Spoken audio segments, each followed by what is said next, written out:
We on. Ring Ropes and Turnbuckle Podcast coming up next. You see him. You see him. We got Savio Vega. Savio Vega's in the building. We gonna talk that talk coming up next.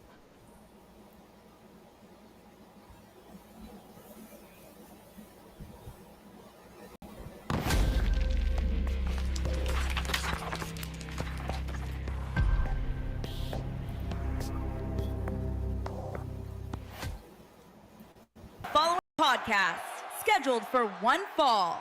Introducing first, they are the Internet Podcast.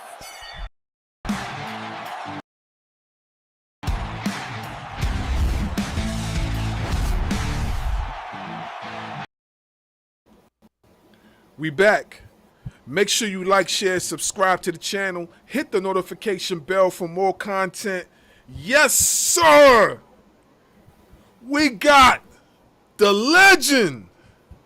When I say legend, I mean legend, solidified. Y'all gotta understand that lowrider thing that we used to see. He was the one that invented that, bringing the lowrider to the ring. That was Savio. Savio did it first. Savio Vega did the lowrider first. The Los Periquas, that was Savio. That was Savio. The innovator of Latino professional wrestling. Bro, I'm telling you. I got you. Just say it. Just say it. We'll break it down. Like the man, the myth, the legend. Yes. Yes. I'm talking about Savio Vega. Let's give a round of applause.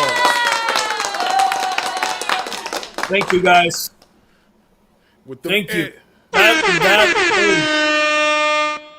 Yeah. To all the fans from Ring Ropes and Turnbuckle Podcast. This is Tio Savio Vega from Puerto Rico. Listen, that ride that happened in San Antonio, Texas. And you know what? You know that car was in the movie Selena. Oh yeah? Oh wow. Yeah, that car. I don't know if you go back and check the movie. That's the car that tried to tow the big bus when the bus got stuck or something happened to the bus in the movie, and that car tried to pull the big bus and the bumper went out, poof, wow. and that car was on the movie, and yeah, we ride that car in San Antonio, Texas, bro. Yes.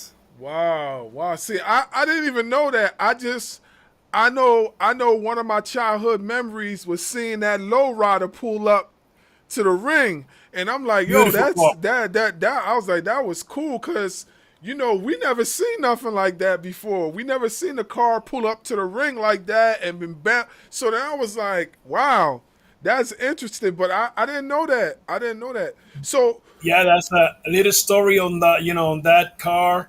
All the Boricuas come with the girls, hanging out. That happened in San Antonio, Texas. wow. I got a question. So did you know that car was in? Was that one of your personal cars, or was that a car that was by WWE? That Yeah. Oh, okay. They do that. They bring the car. Vince told us he's gonna be. They're gonna bring the car. You guys gonna hang out with the girls coming in the car. And let's do whatever they want. That's when the feud with DOA, Disciple of the Apocalypse, and the Nation of Domination. Wow. Yes, beautiful. I tell you, beautiful car. Love that car. Yeah, definitely. It definitely is. Like I said, I remember seeing it, and I was just like, yo, That is fire. Like, cause I never seen Yeah. nothing. I mean, of course you see it more now because it's popular now. But Oh yeah. when I say innovative, I meant it because you were one of the first people that did that. Because nobody was doing that back No, then. no, nobody did it before. Yeah, Well, nobody did it. so from the many things that I did the first time ever in WWE, that was, and even to be honest, can you bring that up now? I didn't even think about that, you know. And I did so many first thing in WWE. You know, we're gonna probably talk about that here. Of course, why not? And I, to be honest, I didn't even think about that one, and that one was one of the first. So Yeah. did you ever get credit from Eddie Guerrero for when Eddie started doing it? No, no, no, no, no. When I left WWE by 1999, Eddie, rest in peace, his soul, great, great guy. Not because he passed away. I met him. We bring him here to Puerto Rico. He wrestled with us here in IWA Puerto Rico. What a beautiful person, you know. And no, because that happened many years later when they start doing that gimmick with him, you know. Right. I mean, telling you, oof, I don't know how many, but more than 5 years after the they start doing we have. I mean, that's in the story right there. We need to look for, and the years will tell you. But no. Eddie was way after that. Okay. I was just curious because you're the first to do it, and then many years later, they had Eddie coming out with the lowriders and stuff like that too. So I was just curious Yeah. if he ever gave you a shout out for doing that No, himself. no, no. I mean, I was already gone long time ago from the company. Well, I So left. I, I I left did 1999, and we opened IWA. In 1999. This is months after. They let me go. We opened the company. before I ask you this next question, I want to. Do you have any? Are you are you with WWE any Right Legends now, contract anything like that? yeah. Yeah. Right now, I'm with them. Yes, I'm writing Okay. with working with the part of the AAA and WWE. Yes. Yeah, Okay. yeah. I Okay. remember hearing about that too. I read about that too. Like, I have one question. And I'm gonna let you go back, Dub. How is it working with AAA than it is working with WWE? What's the difference between the two? Well, it's wrestling. I mean, we do it. We what we're doing is wrestling here. WWE have part owner of the company, and we are joined together to have Spanish wrestling. And AAA is one of the best company in Mexico. I mean, one of the best, not the best one. There have so many talent, young talent and old talent. There are great performers, and WWE put the eye there. That's why they work it. By the time we taping this, I mean it's gonna be a car in Mexico. You know, let's say tomorrow when this is taping.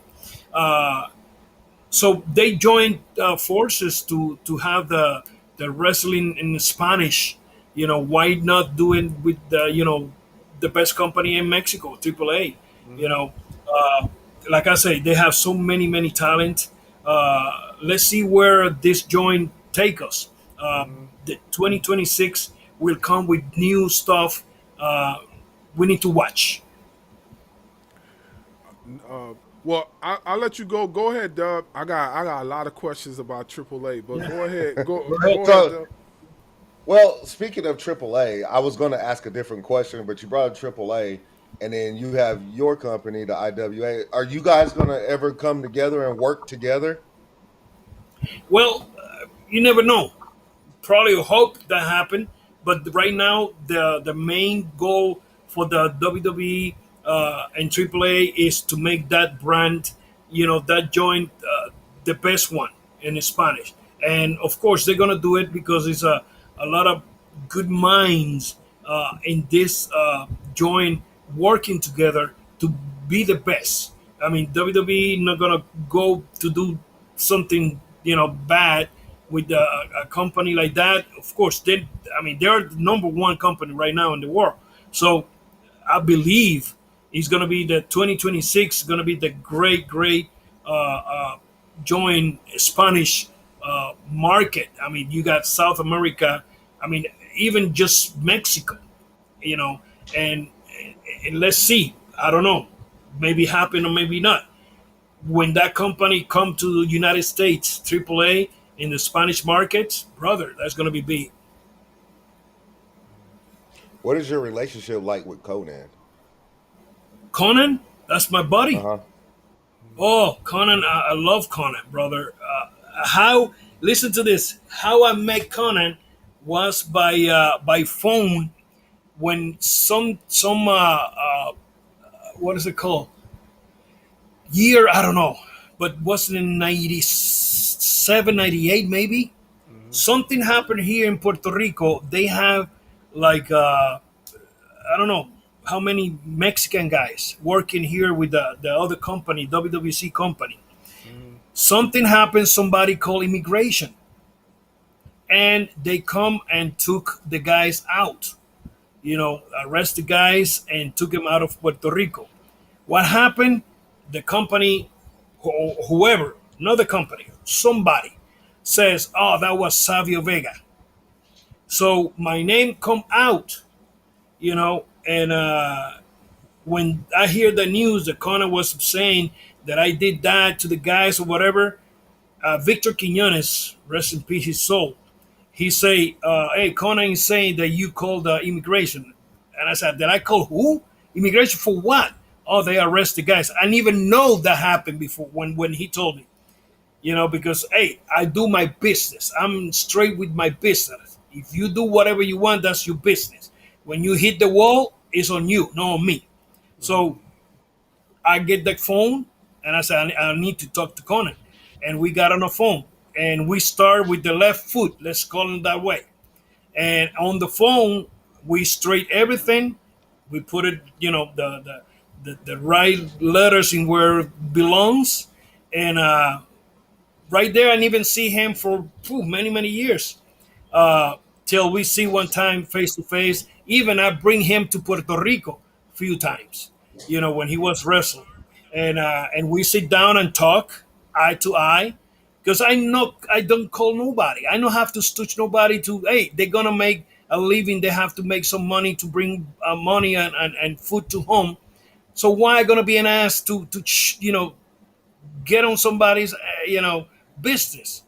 That's your business. If you're doing wrong, you're going to pay the day you have to pay. If you don't pay nothing, good. God bless you. But, mention me that I was stooging people. No, brother, I'm not like that. I'm true to the damn true. I want to say something, but so now that we are together again, so many times that we've been together, working. I love Conan. He's not in his best healthy right now, and every time that I see him there, first I go there, hug him.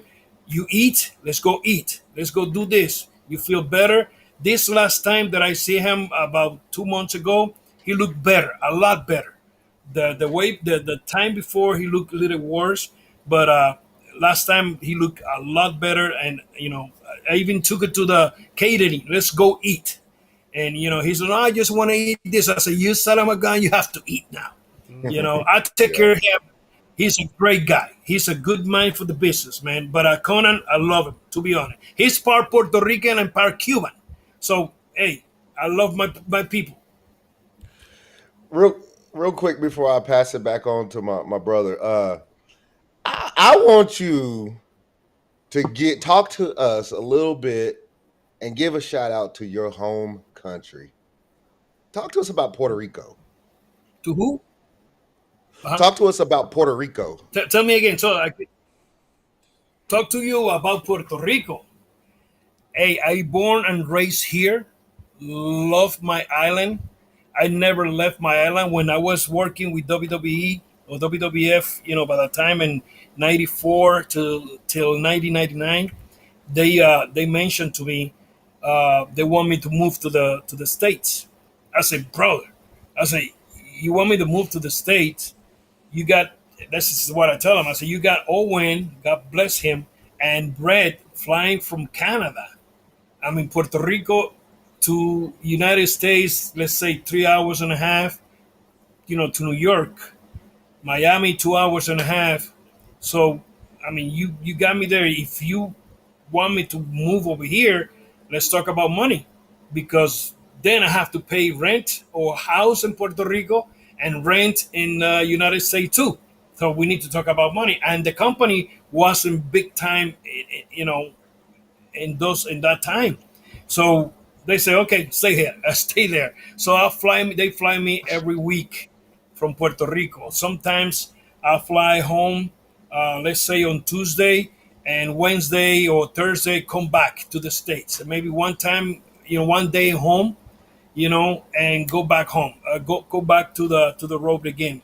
But I love it. I love, I mean, you flying everywhere, all over the world.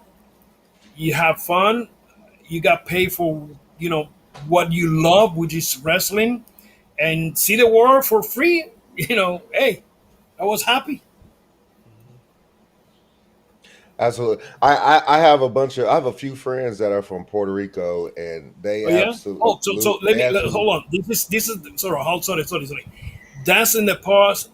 I mean, the part of flying back and forth and stuff like that. But Puerto Rico, we got 78 towns, pueblos, and every pueblo, every town have his identity. You know, we got Jauco, they got the coffee. I'm from Vega Alta, Puerto Rico. You got the best beach right there. I mean, this is by the north area. I'm about what, half an hour from the airport.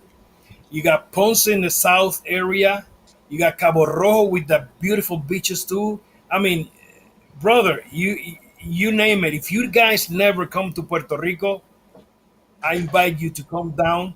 I mean, you're gonna have blast. I mean, you got the best food here in Puerto Rico, drinks, bars, brother, from A to Z. You have everything here. You want to smoke? You got the good smoke. You want to do whatever you want to do, right here, Puerto Rico, La Isla del Encanto. That's my flag right there. That's my flag. That's the flag that I represent. I even have that right here in my chest.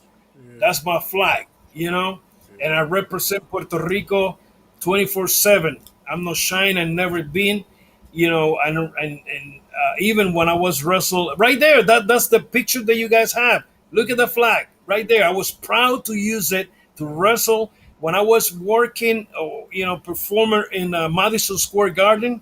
You have a bunch of Puerto Ricans there because I mean we are proud to show our flag.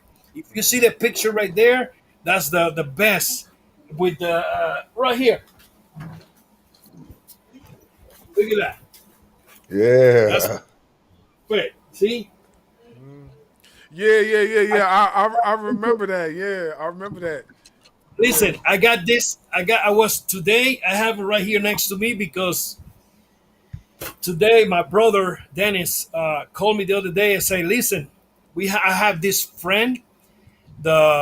His son is going to do a perform in his school. He's a special kid, you know, and he wanna represent Savio Vega." I said, "What?" He said, "Yeah, he wanna come out. He's autism." He said he wanna come out as Savio Vega.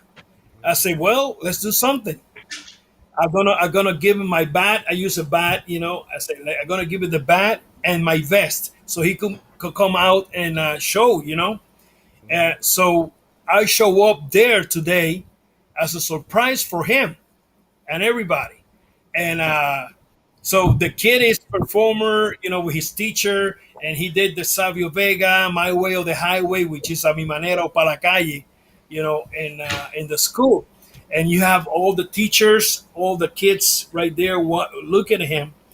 And when he finished, here I come with the mic.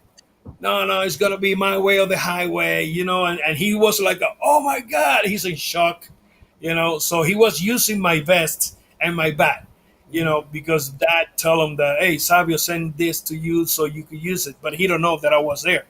And man, what a time! And I talked to the teachers, talked to the kid for a little bit, and that's what make you, proud and make me happy, to talk to kids like this. But Puerto Rico, my friends, come down.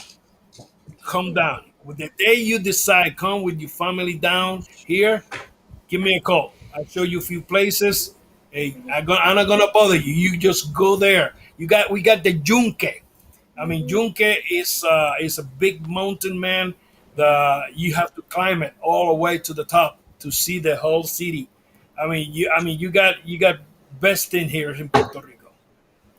If there's one thing that if there's one thing that I do know for a fact is that I think Puerto Ricans are the most proudest people I've ever met. When it comes to Puerto Rico and Puerto Ricans, they are the most, and it's awesome to see. I'll be honest, it's awesome to see. Like we here in America, you have some people that are like that, but when it comes to Puerto Rico, Puerto Ricans are very, very, very proud.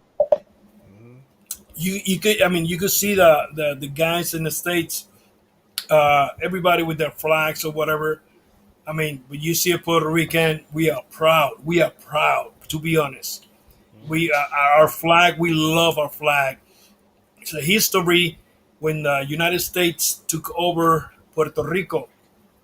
If you have a flag out, you go into jail or maybe they could kill you, And that's make us proud big time. Some people make it's a black and white flag. It different is another blue, dark blue. And that this is the light one. That's the one made for Puerto Rico.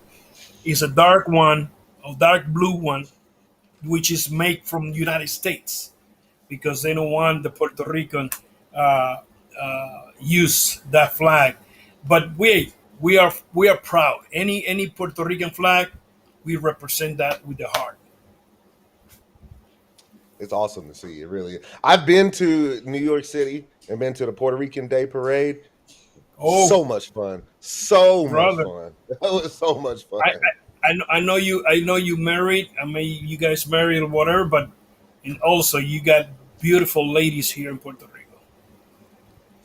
You go like a fan, left and right. You go like a what the heck? Maybe you're gonna end with your neck brace. You gonna not because the ladies, because your wife gonna beat the hell out of you guys. Hey, listen. Change the subject. Yeah. Hey, listen. I don't want no smoke from my wife. And my wife could be watching this live right now. I don't want no smoke. And my wife's Nigerian because my family's from Nigeria. So nice. We very much similar. We're very much similar to the Puerto Rican heritage, to the Latino heritage. Yeah. So I understand exactly where you're coming from. Hey, baby. Go ahead. But listen, we Puerto Rican, we have Taino blood, we got African blood, we got Spanish blood. It's a blender, brother. It's a blender, and then you got this crazy son of a gunner they call Puerto Ricans, But yes, beautiful. Come down, guys. Yeah. I definitely I've talked to my wife about this before. Like that's definitely one of the places that I would love to visit is Puerto Rico. Yes, because I have a lot of Latino friends that I work with at my job and that I play basketball with, and like they always say, "You guys in New York?" No, I'm in New Jersey. My friend, yeah, my friend is in Oklahoma. Okay, brother, you guys from Newark, 3.5. Shoop, right there.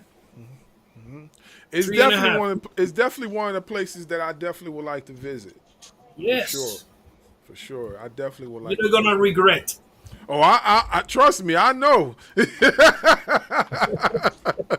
Trust me, I know. Just make sure you wear sunglasses so it hides your eyes from looking at the women he was just talking about. Easy now. K-fade now. K-fade. K-fade. Change it. Change that. Hey, Don't say no more. yeah. Hey, I understand. One of my questions is, what is your earliest memory of pro wrestling and what inspired you to pursue a career in the ring? It's a story, man, that I say many times because I mean that's part of my story in wrestling. I was what, I don't know, 10, 12 years old, maybe. I need to sit down and look for that, age. Maybe less. I was changing channels. We have a small black and white TV, Hitachi. I remember. That's the only TV at home, and we move it from room. And this Sunday, by 5 o'clock, I picked the TV, put it in my drawer right there, plug it in, and I have to change the channels. We got 2, 4, 7, 6, 7, and 11. That's it. So I have to go. Ta, ta, ta, ta, ta, ta. So here at 5 o'clock, I sit down and I start surfing. I went one round. I went another round with knowing, to be honest, I didn't even have a clue of time. Right there, that moment was 5 o'clock when I surfed for the second time here on TV, coming Titans of the Ring, which is wrestling from Argentina. Oh, Martin Caradabakian, the Mummy, STP, the car racing guy. I mean, you have characters, full characters. That was wrestling for kids. So when I start surfing there, changing, boom, Titans of the Ring start. So I went like, what is this? And I sit down in my bed to look. It's like I got a drawer right here. I sit down like that, like, to see what's going on. And that wrestling company come out. And I was like, whoa, brother, something from that TV just come out of the screen, went through my eyes, is somewhere in my brain after 45 years, still somewhere there. And I started watching that show every Sunday, 5 o'clock. I was in the front of my TV. I want to see that company. I mean, I got in love with the ring. I saw the ring and went like, whoa.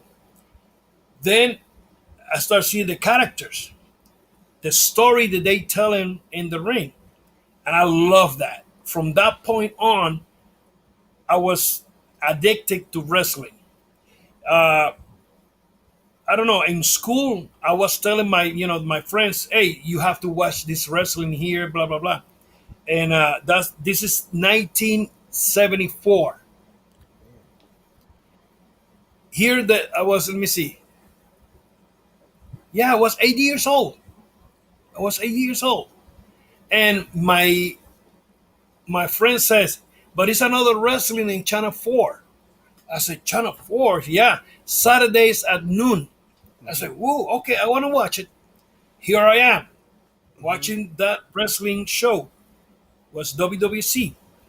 And brother, the Channel 7 show finished. No more. They don't show it no more. So the other one was right there. Was a mix. It's like, you watching this now you want to watch this one. Thinking in that, looking back, I said, life was playing with me. Why? Because if I'm looking back from that moment in where I am right now, talking to you guys, life took me here. With all whatever I was doing in my wrestling career. From that point on, I was watching that wrestling in my hometown. Coming from school, I see a paper. Was like a Taekwondo exhibition this Friday in this area. I picked that and I took that home and I say, oh, this is this Friday. So I went there to watch the Taekwondo exhibition. We call everything karate. It's going to be karate. So I sit down there, was a picture that I with me sit down in the floor. They took a picture and you could see me in the floor as a kid watching that exhibition. And I saw the exhibition. That's when they say, if you want to join the classes, it's going to be classes, blah, blah, blah, blah, blah.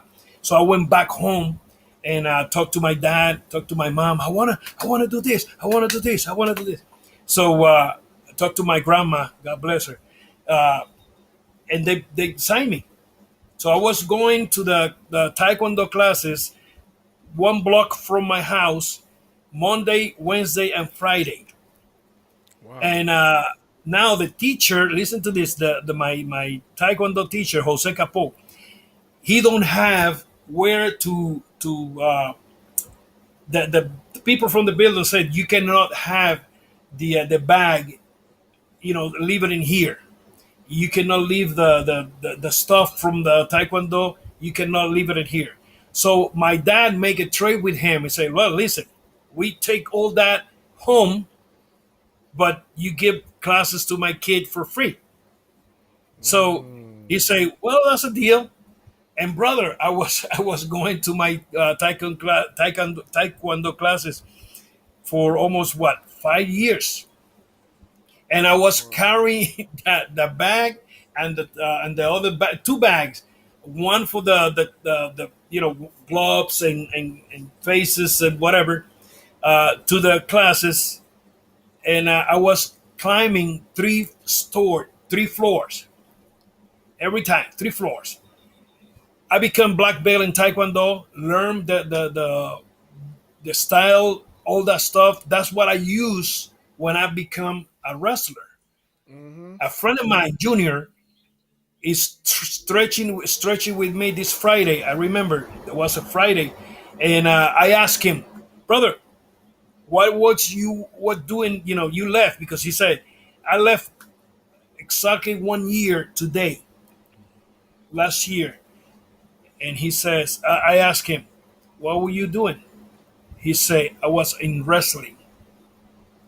I was like, you doing what? I said, wrestling. I just grab him by the kimono, loco. I just grab him right there. And I say, brother, you have to take me there. I want to be a wrestler.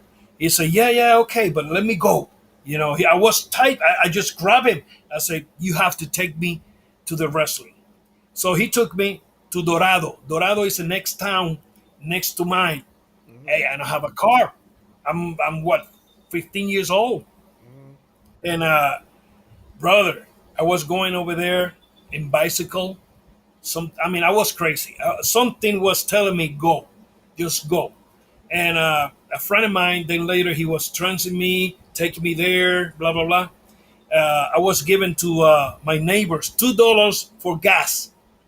So he drive me to the town, drop me there, and I look how I coming back.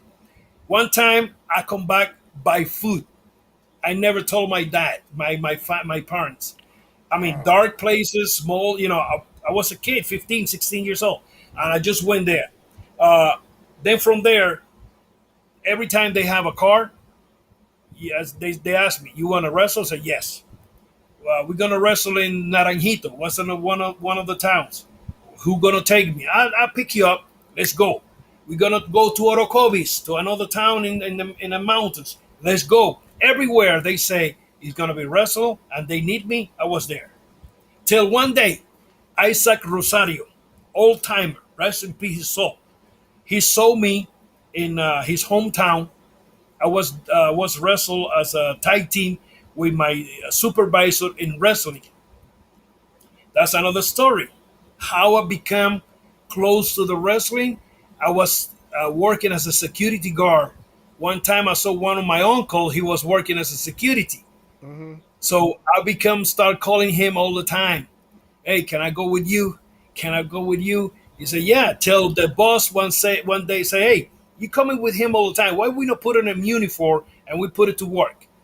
I said, yes. So, hey, I was closing to the wrestling or to the ring step by step.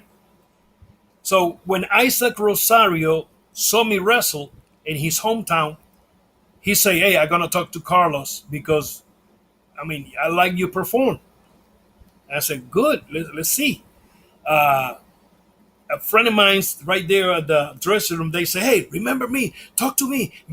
I say, hey, I didn't even know if I'm going to have a job, and you guys telling me to take you there. Right. So Yeah. finally, they see me, and I say, can you show up on Wednesday? This is a Saturday. I say, yes. I was so, nervous. And say, yes. They saw me. I wrestled that night 2 times. One with Bret Hart brother, one of the Bret Hart brother, and Jose Estrada. He was one of the super medic. He wrestled in WWF long time ago with Johnny Rutz in 2 matches. So they say, you could come next week. I said, yes. That Wednesday, so and so, they tell me, can you come the other one, on the other one? And I say all the time, yes, yes, yes, yes. Till they say, can you make it to this town? Can you make it to the other town? I say, yes.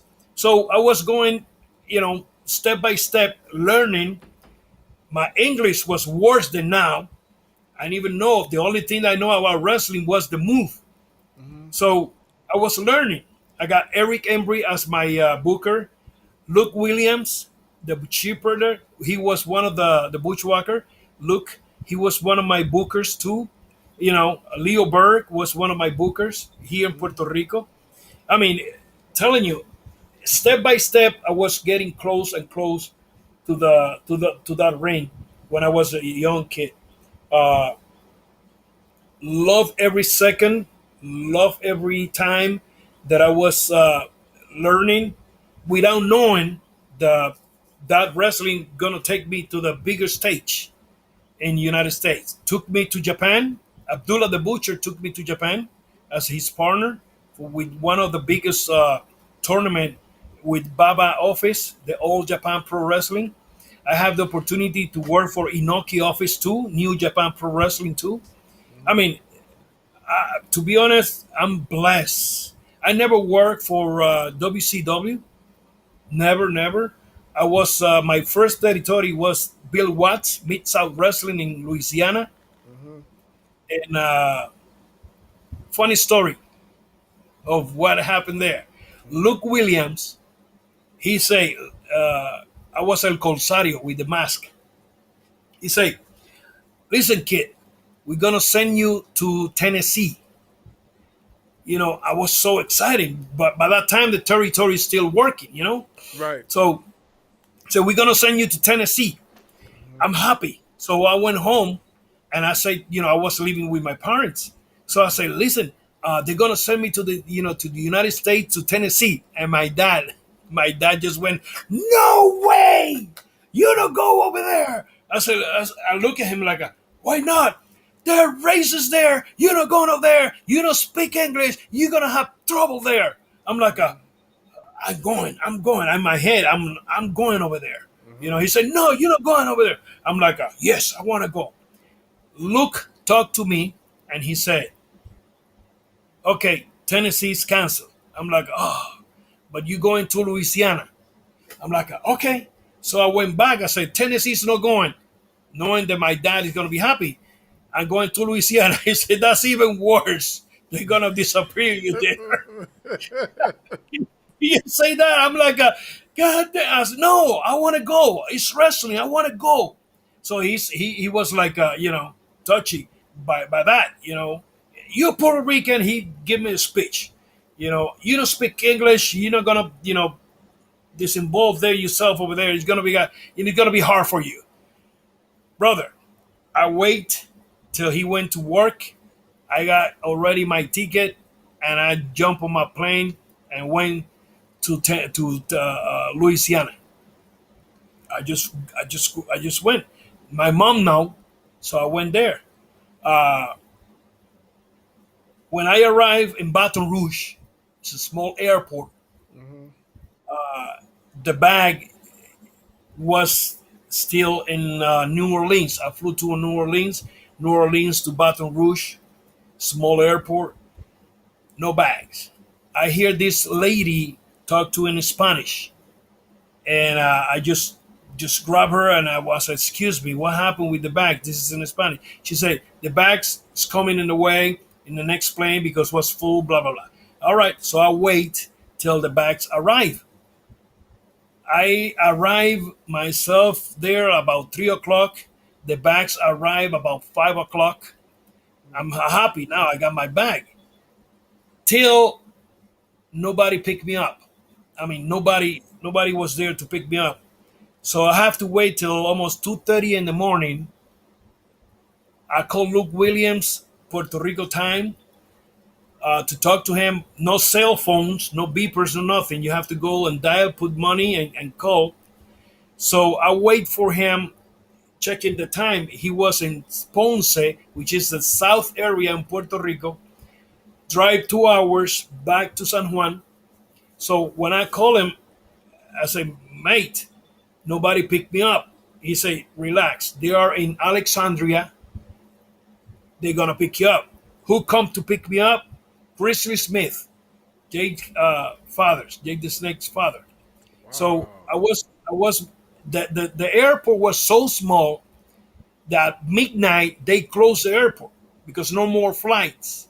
So everybody have to get out. So was another guy that somebody gonna pick him up. I don't know who was, and me. So they say everybody out. So I'm sitting down outside, pitch black. They turn everything, all the lights out. I mean, you close your eyes, right? That was right there. So I'm sitting down. I said, well, with what my dad told me, if somebody come down, I have to fight. So I have to bring out my Taekwondo experience because I don't know. Brother, just drop you. I mean, I pick you from your home and put you in a ghetto in Puerto Rico. What are you going to do? Yeah. With all this thing that is going to happen, you don't know what's going to happen. So I'm sitting down. I'm like, okay, just relax. If you have to fight, I'm going to fight. This is my thinking. So 2:30 in the morning, this white Impala, 4 doors. I see the lights coming down and park there and say, Juan? I say, yes, let's go. So I'm like, okay, grab my bag, throwing it back, and let's go. And now he starts talking to me in English. I'm like, what the hell is talking to me? I don't know what the hell he's saying. But I was just trying to pick pieces and pieces, put me in a hotel. Next morning, Skandar Akbar is going to pick you up. He's going to be your manager. You're going to be transiting with him. So, okay, all right. Next morning, Skandar Akbar, boom, talk to me. Let's go. I just, in my Spanish, translate in English to see what the hell they saying. Finally, I start picking up.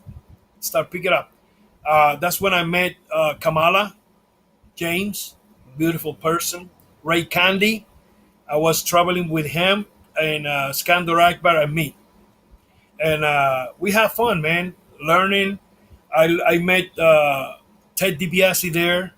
But this is before they move to WWF. That's when Vince was closing the territories, more or less. And Ted DiBiase, Jake the Snake. Jake helped me a lot, man. Jake, he helped me a lot. He was one of my mentors right there. Took me by the hand, and he said when everything was a mess, he just grabbed me and displayed me. This. Steve Williams, man, you name it. Bunch of guys from Louisiana. That's when I make my first $1,000. I was like, oh my God, happy. My running was in the Superdome. My first night was in a Superdome. Was fun. coming from so many stories in the road, Sir Humperdinck. What a beautiful person. My God. That's the first guy. Give me a joint in Louisiana. Oh, crazy, crazy stuff, man. First one. But I have fun with the guys there. Learn a lot. Eddie Gilbert, worked with Eddie Gilbert. Uh, Man, was a good experience. So you were actually so what you're saying is that you were actually around before WWF became WWF. So you were there. So you were there from the beginning. So you actually seen the transition when it became the World Wrestling Federation. Yeah, well, I wasn't with the company. I Okay. wasn't Mid South, but that's when the guys I saw when Ted DiBiase left, Jim Duggan left, Jay Dick Snake left. Who else? John Dog left. I saw when all those guys, the main tough, top guys, moved to the States, to New York. They call it New York because Vince was, he opened the bag with money, and everybody was making big time money. So they went behind the money, of course. So I said to myself, I mean, this company is gonna close. I'm out of here. I was there for 4 months, and I come back to Puerto Rico. I was wrestled here for a few months. I don't know how many months. Then they sent me to Mexico. When I was there in Mexico, I wrestled in Mexico for another 4 months, and come back to Puerto Rico. That's when they come with the idea of make TNT. And I got my afro, bro. I got my afro, and they Yeah. say you need to cut your hair. I'm like, what? Cutting my hair? I say, no. He said, well, the character is with no hair and paint your face. I said, paint my face? What do you want me to paint? He said, whatever you want. Years later, I realized that TNT was an experiment. That's when I started learning the business. Okay, you want me to do this character and you don't know how the character is going to play or what the character is going to do. Let's throw something. Let's try a dart. If that dart hit the point, bingo. And that happened. That happened right there. They throw the dart and the dart went to the red point because I have a little experience in Puerto Rico, went to Louisiana, then went to Mexico. When I come back to Puerto Rico, hey, I have a little bag of experience, how to take care of myself inside the ring. So when they put this character on me, I know that I have to make it or I'm out. This is what Invader #1 told me. He said he was the booker at that time. He just put his arm around me. This is in a movie. We have a movie. They call it Superstars of Wrestling, Superestrellas de la Lucha Libre, from Puerto Rico. Stories about that company. And that story, I mean, that movie, I say 80% of that movie is coming from my story. And I even narrate the movie myself. So when I did that perform of the TNT character, he said to me, this is the opportunity. You make it or get the hell out of here. And I say this to him very confident. I said, relax. I got this. I know what I have to do. And that's exactly. I went inside the ring. I do my perform. That's when TNT born. So what they see is like, ooh, we got something good here. So they start pushing the character, and I was beating every week all the baby faces, all the top baby faces, week by week by week. And I was looking for Carlos Colon. Carlos Colon is on top. He got the Universal title, blah, blah, blah. So all the time we want Carlos. We want Carlos. They are building they put in the heat on the stove, and we are just waiting to get that oil hot, and that what happened, brother. We have a big house, boom, with the kid, 21 years old, brand new. That there was like what 2 years ago, green as a leaf, selling out a big house, and the people didn't even know that it was me. Wow. You know, and I mean the cafe was big time there. The stories, I come out doing my character, and I was quiet all the time, always with my pain, my arm crossed like this, and have a manager, which they call a prophet, and he was talking, about he is the manager, he's the talk, and he's Puerto Rican, and he was doing Mexican accent. I mean, it was good, was a good stuff what we did, good stuff. Yeah, it's funny. It's funny you say all that because though everything that you just said was the exact questions I got in front of me about the World Wrestling Council, and then Abdullah the Butcher and Carlos Colon, and then from there when you turned heel, and then the creative process. It's the exact same question. So I'm sitting there listening like, oh, wow. So I saw your script. yeah. So I have this one question. Then I'm gonna switch back over to my partner. So, what happened when you had your WWF run and then you had to go as Quang? Because I'm gonna be Okay. honest with you, Yeah. when Yeah. when I watched you as Quang, I didn't even know that was you. I didn't know. I didn't know. Yeah. So would you say that? Would you say that what you did as TNT helped you as far as being Quang? Would you say that helped you out a lot as far as like transitioning to Quang? Well, Juan was TNT with the mask. Oh, The only thing that changed there as a Quan is the name, of course. The performer. I mean, not the performer. I have to slow down. Who was my mentor? Who was my mentor and my teacher there? Harry Fujiwara. You know who's that? Harry Fuji. It sounds familiar. Sounds familiar. Mr. Fuji. Oh yeah. Harry Fujiwara, rest in peace his soul. He come to Puerto Rico and wrestle here. I saw him perform, but I was a kid.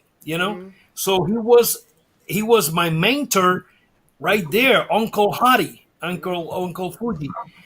I was in Japan and I met Kokina, Rodney, Annoy, Yokozuna. So Yeah. when he was in WWF, we got together again, you know, and I was still wrestling in Japan. From Japan, Scott Hall, Razor Ramon. Razor Ramon. I, Yeah. I wrestled with him here in Puerto Rico so many times. So I say hello with, I send a hello with Bam Bam Bigelow. In Japan, in New Japan Pro Wrestling, the Inoki's office was Fatu, Rikishi, Sam, Yoko, Bader, Bam Bam Bigelow, Scott Norton, and me. That was the Gaijin. That was the team, the heel team.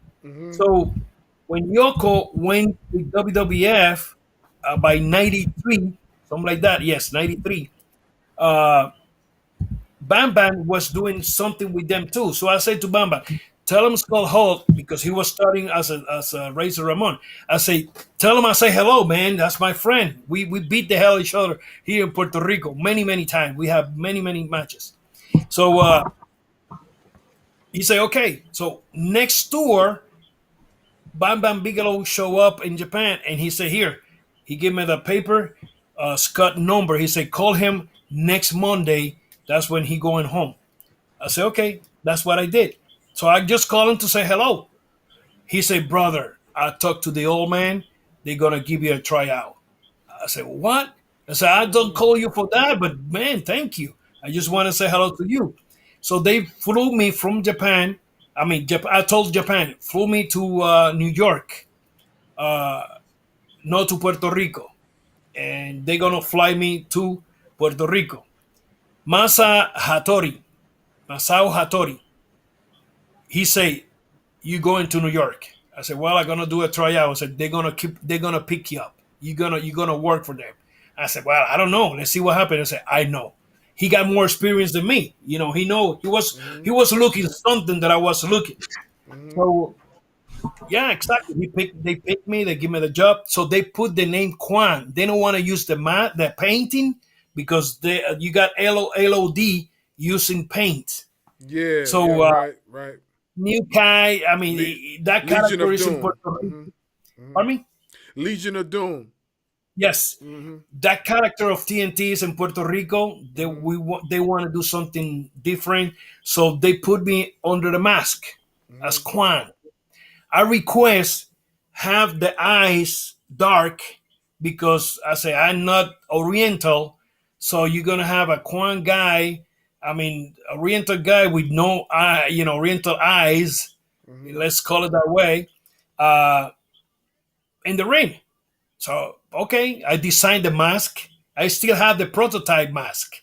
I still have it. Yes, and so hey, Quan born. So I was doing my Quan, which was TNT. Many guys in Puerto Rico know that was me, of course, because they follow me. They know my movement, whatever. Harry Fujiwara, Mr. Fuji, was watching me all the time. Every time I come back from the ring, he said, "Kid, come on." I said, he set me right there and started saying, do this, you're going too fast, blah, blah, blah. All right. Every night that I was performing, Mr. Fuji was sitting down, putting ice in his knees and watching me. I just come from the ring straight next to him, sit down on the floor and listen to him. Do this tomorrow. Tomorrow, the same thing. Day by day, week by week. Till one day he said, you got it. I love that. What are we talking? You got it. So Quan, in the beginning, was like too desperate. So he slowed me down. When you have to go fast, go slow to, take your time. And he teach me. Now, why Savio Vega born? You mentioned before. The Puerto Rican Day Parade coming up, 1995. Yes, 1995. Let me see. 94. Yeah, 95. 95. They request to have a wrestler, Puerto Rican wrestler, in the parade. The only Puerto Rican wrestler they have is on their mask with the name Quan. Right. That's when they did the story in where I come and help Razor Ramon when the roadie and Double A J Jeff Jarrett was beating him, and I just come in and make the save. That's when Savio Vega born, Razor Ramon's brother from New York, from South Bronx, New York, and he was from Miami. So you got two guys from the street joined together to do whatever the story. That was the main story right there. So I went to the Puerto Rican. I don't went to the Puerto Rican Day Parade. I went to the party. I went to the big boats. They have a big boat. I was with the Queen girl. I was with a bunch of people right there representing WWF, but I wasn't even nobody yet. Who was Savio Vega? Oh, a wrestler from WWE. Who's that guy? Where's the guy? Nobody know who the hell it was me. So I had fun there, and that's when Savio Vega born. So they start pushing me a little bit till the fingers start going down. But I have fun, man. I have fun. Go ahead, Doc. So we've heard in a lot of interviews, one guy in particular talked very highly of you. And that one person is Mark Calloway, the Undertaker. Can you talk to us about y'all's relationship and how BSK was formed? Yeah. When I met Taker, Marcos. I call him Marcos. When I make the mark was by Yokozuna, because like I said before, I know Yoko in Japan, so Yoko went over there, got good friend with him, and when I arrived, I got already guys there. I got Yoko, I got Razor, I got Rikishi, Bam Bam Bigelow. I started knowing some few guys. So uh, that's when the BSK born, and so we became friends. I was with them all the time. Here come the Garwins, Dennis and Mark, Crush, Paul Bear, Fuji. So we all together all the time. You know, we we got 2, 3 cars, and we travel together. We stay in the same hotel. Everywhere we going, we are all together. Dressing room, we got a dressing room for us. We got one corner. That's our corner right there. And we become good friends, man. Taking care. I was always, I say, I was the security guy for all the guys. I was, seeing things that sometimes fans come to mess around. I was the showstopper. Hey, get the hell out of here. I was taking care of my guys. Still. So when in 1999 WWF released me, I went straight to Mark and said, "Man, they just let me go." And he said, "No, wait a minute. Let me talk to them to see if they could give you two more years." And I said to him, "No, brother, thank you. We have a project in Puerto Rico, which is the IWA, to run the IWA." And he said, "Are you sure?" I said, yes. And I'm very confident that we're going to have, good business. And he said, "Okay, let's do it." I bring him to Puerto Rico 2 times, taking care of him here. I mean, I tried to bring all the guys. They went hard head, but he always say, "Yes, let's go." He even was here about maybe a year ago on vacation with his wife. And I mean, great guy. He's in charge now too with the AAA stuff there. And I mean, it's gonna be a good show. You see. Yeah, don't they have a show tomorrow? Tomorrow, I believe. Yeah. Yeah. By the time this is play, if we live right now, beautiful. But I mean, they have a show in Juan de la Barrera. They call it a great card. I'm not there, of course. But I know they're gonna have a blast, brother. I mean, those performer guys. I mean, man, what a matches! And Mexican fans, they should be happy with what they seeing right there. So, how did Savio Vega? Sorry, my voice is going in and out right now. I've been a little under the weather, but Okay. how did Savio Vega end up in the Nation of Domination? Yes. So they want to play something with. They have in mind to do some faction stories, of course. That's when they say, "Let's have fun. Let's see what we could do." This is Vince. I hear Vince talking about that. So they coming down and say, Madison Square Garden. You got Ahmed Johnson and Savio Vega against Crush and Farouk.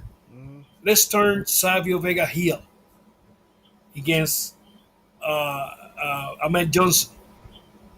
So we have a match, great match. I was selling the whole match.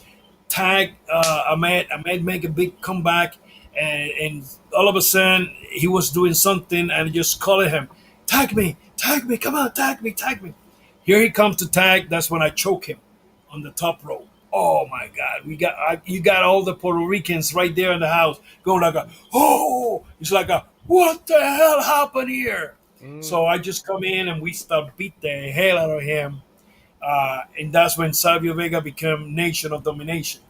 A good story about that. I have a small. I still have that flag right here, small Puerto Rican flag, and I looked to the curtain, and Vince was there uh, with Brother Love, and Brother Love. I love you. I Yeah. love you.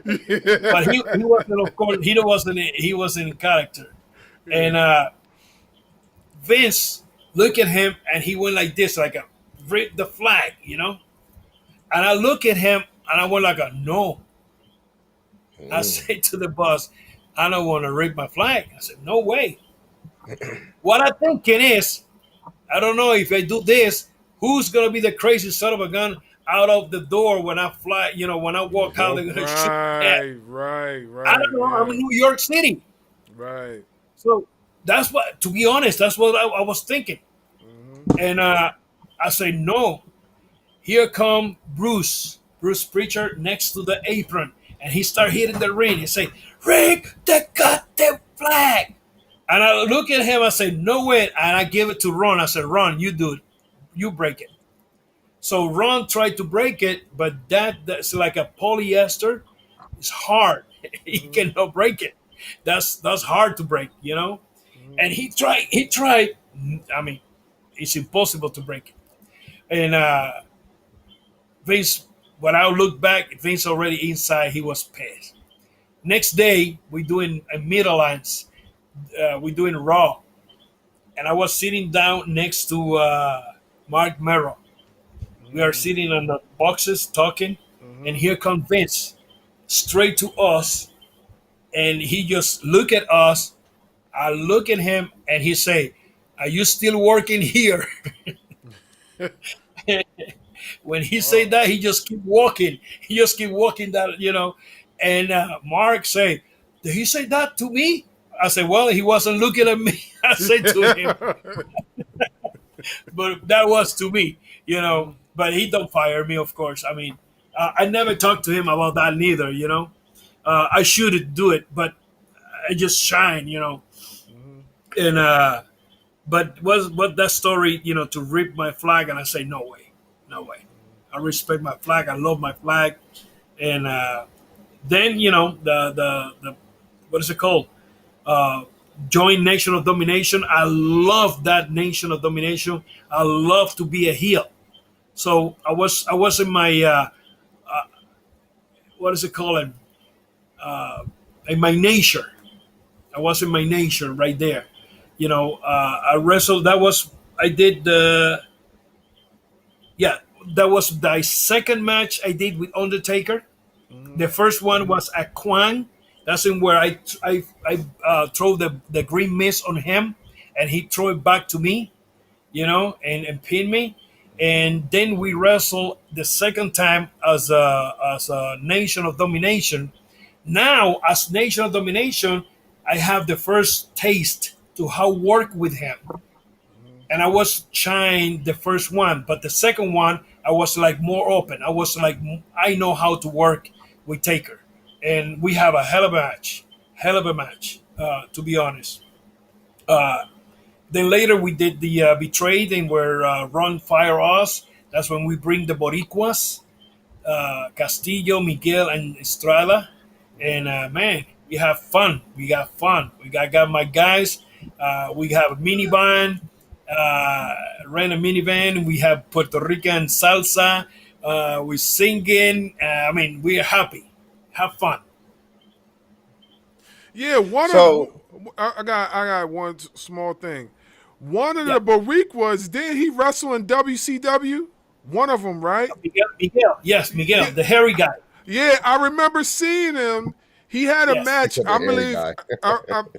I remember he had a match. It was either with Psychosis. Or Uventu, or maybe it was Ray. One of the two. I was watching the match. I remember it. Because I was looking. I was like, yo, this guy looked familiar. It's like, where have I seen him before? And then I went back and looked at it, and I said, okay, yeah, I remember. Yeah. He was he wrestled with them a few times. Victor Quiñones took him there. That's when we split. We separate here in Puerto Rico. Uh, they continue working in Korea and Japan. Mm-hmm. I quit working with them. I was just here. Then later, I went back to Japan again. Then from Japan, that's when I went to WWF. That's why I say things happen for a reason. Mm-hmm. Things happen for a reason, my friend. Telling you.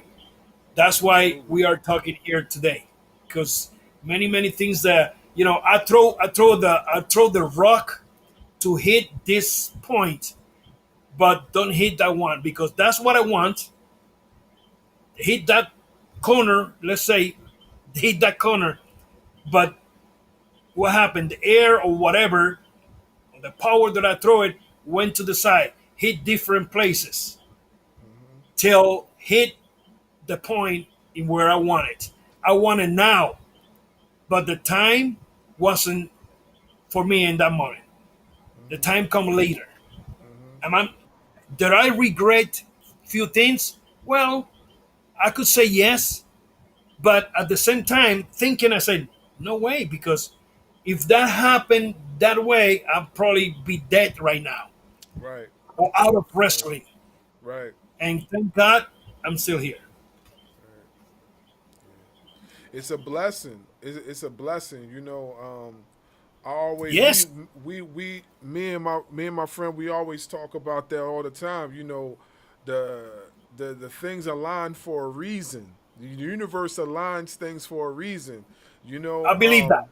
and we like it's funny you say that because we didn't know how far this podcast will go. Honestly, we didn't know. We just did an audible. We had some trial and error stuff in the beginning behind the scenes, but we didn't know how far this was.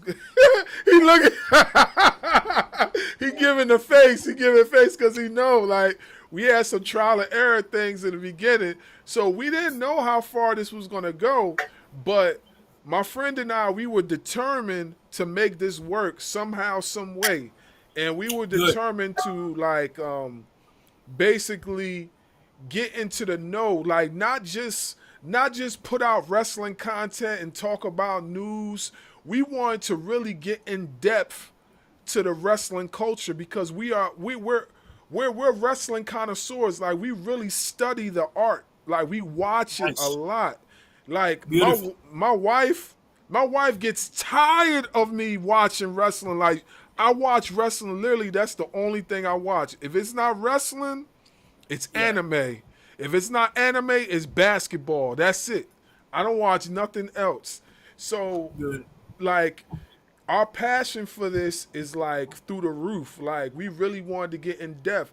So when we started this thing, we said to ourselves like we are going to make this work regardless of the circumstances. We going to make it work. And I tell you that we are probably one of the most ambitious people that you could find as far as this wrestling podcast because like we really enjoy speaking to people like you, Ahmed. We spoke to AJ Kazana a few weeks ago. We're gonna be talking to Buff Bagwell soon. So it's like Yeah. we really enjoy this experience. So when we see Ahmed, we light up because we go back into kids again and we like, yo, I'm really talking to Savio Vega. Like, what? Like, I'm telling people at my job, I'm like, yo, I got Savio on the show tonight. Watch the show. Watch the show Yes. tonight. Me and my boy got Savio tonight. It's like, no, you don't. I said, watch, you gonna see. So it's like, so Beautiful. Let me Beautiful. let me tell you something real quick. Yes. Backlash. Yes. Damian Priest versus Bad Bunny. Yes. Carlito came out. I was like, all right, that's cool. When Savio Vega came out, I was like, I hadn't seen this dude since I was a kid. yeah. I jumped Do out of you my see seat the when I heard reaction that. of the people? Yes. Yes. We were And watching hell, it. We were watching it together. We were watching it. Yeah. Yeah. The what is it called? The levels went red. Big time. And I mean, we know it's going to be a reaction, of course, but that reaction, crazy, crazy. When we tape a vignette in where I bring Bad Bunny with Rey Mysterio, the Kendo, and they showed that in the screen. And when they showed that in the screen, the people went nuts. They just went boom. They explode. They just show uh, Bad Bunny. Here come Mysterio. You see that vignette, and when he say, "Man, I got a friend of mine. They want to give you blah blah blah." When I show up my face there, brother. I mean, you can if you see that video back, you can hear what I say right there in the house, and so they saw me already. It's like, well, they went nuts. So when the match took over, here come Carlitos. They just went nuts with him, big time. Then later, what's gonna happen? Here comes Savio Vega. Oh my God, they were just went crazy. Again, was a good experience. Uh, One of my kids, my third kid, Sebastian, he's the one I was on the table, and here come my kid with the phone. He showed me. He said, "Dad, look at this." And they showed Bad Bunny with the candle, and the candle say "a mi manera o para calle," which is a word that I use here in Puerto Rico, which is my way or the highway, in Spanish. So when they showed that and the Puerto Rican people see that, they just went crazy. After that, I got a bunch of friends of mine sending me the picture. Hey, look at that, look at that, look at this. You have to go there. They also went nuts. You have to go there. Call them. You have to go to the show and you have to do this. And they're booking me already. But, the company already, we talk already. We have everything under control. But it was quiet. I mean, just quiet. Nobody knows. So everybody was saying, "Hey, I saw you, the Bad Bunny do this and that. You have to go over there." I said, "Yes, let's see." I have to do some tests, hard tests, that be in the belt, running. I mean, all that stuff because they want to make sure that I'm okay. So what you see is what they want me to do, and was so simple, so easy. The fans know that.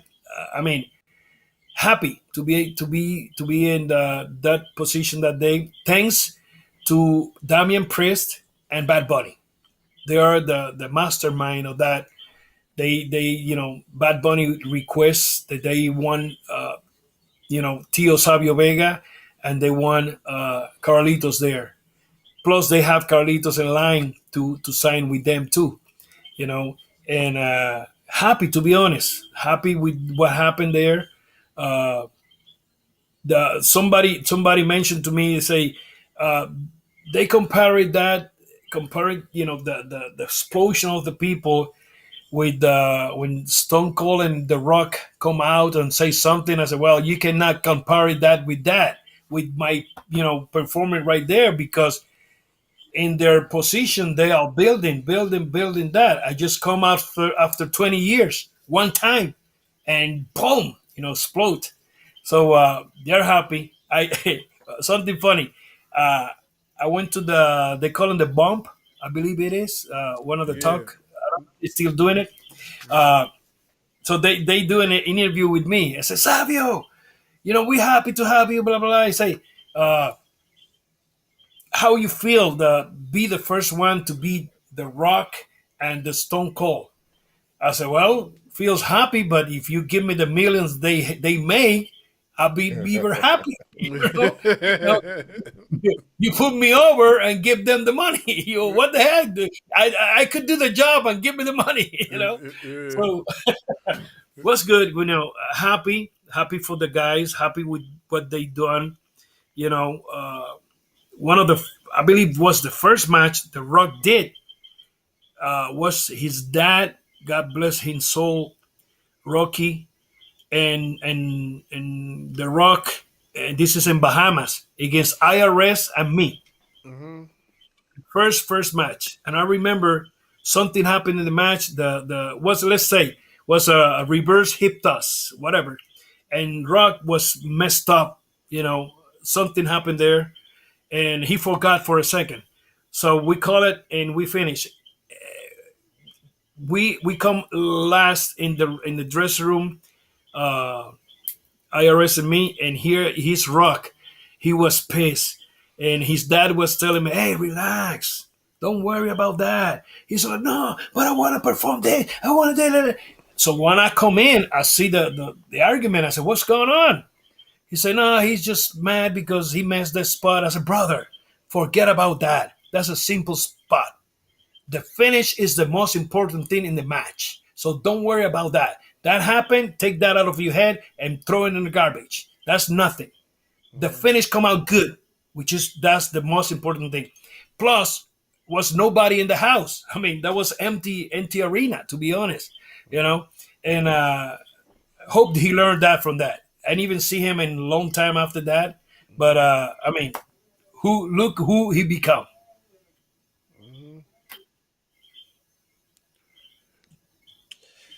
Yeah.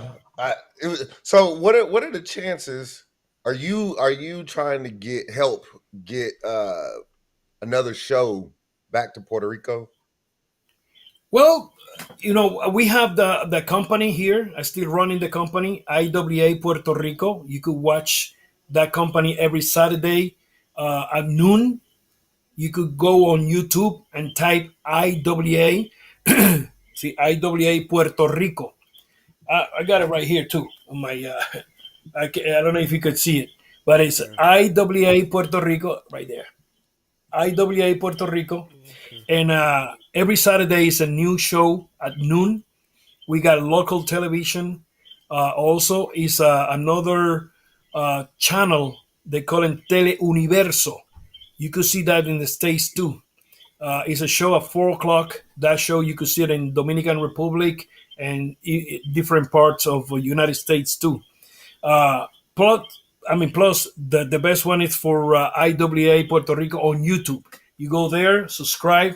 You could put the clock caption in English and read what they say in Spanish. Of course, the voiceovers. That's my company. That's the company that we run in here. If in the future something happen and come out good with the company, yes. But I don't try to push nothing. I mean, they know what they're doing, when they're gonna do it. So if it happen, hey, that's a blessing, to be honest. I think the people of Puerto Rico deserves another WWE pay-per-view there. That'd be, or Oh PLE, yeah. sorry, PLE. I honestly, I think a SummerSlam would be great Ooh, in Puerto Rico. yes. Well, they when they did the backlash, they did it for 2 nights, and both 2 nights was sold out, brother, big time. I mean, fans here went crazy, Man, crazy, so just crazy. imagine what SummerSlam or WrestleMania or Mm. any of the big four would do in Puerto Rico. Yeah, yeah, yeah. I mean, it's a big arena here for that. So hope happen one of these days. If Triple H, if you happen to see this, let's give the people of Puerto Rico a SummerSlam or something like that. Yeah, he saw what happened. He was there. He saw the big impact the wrestling of WWE make here in Puerto Rico. So they know. So back to wrestling a little bit. How was it being part of, you had the Nation of Domination, you had DX, and you had Los Boricuas all constantly going head to head. What was that like at that time? One time in San Antonio, Texas, when we dragged one of the bikes, I don't know if you guys remember that. We dragged the bike with the low rider. Uh, was a big, not big, was a little on the speed with one of the twins and Jose Estrada. They got into the pushing and pulling uh, gimmick, and so we finished the vignette, and when we turn around, those two guys, they are pop, pop, pop, pop, beating each other. And we are like, what the hell? We all run there, like, what the hell happened here? And they're like, no, well, you and you and you. I said, guys, stop. If you don't stop and they know what's happening here, we're going to get fired. I mean, you guys going to get fired. Because, I mean, what's going on? So drop this now and relax. And everything cool. Hug, shug, handshake, and that's it. Never happen again.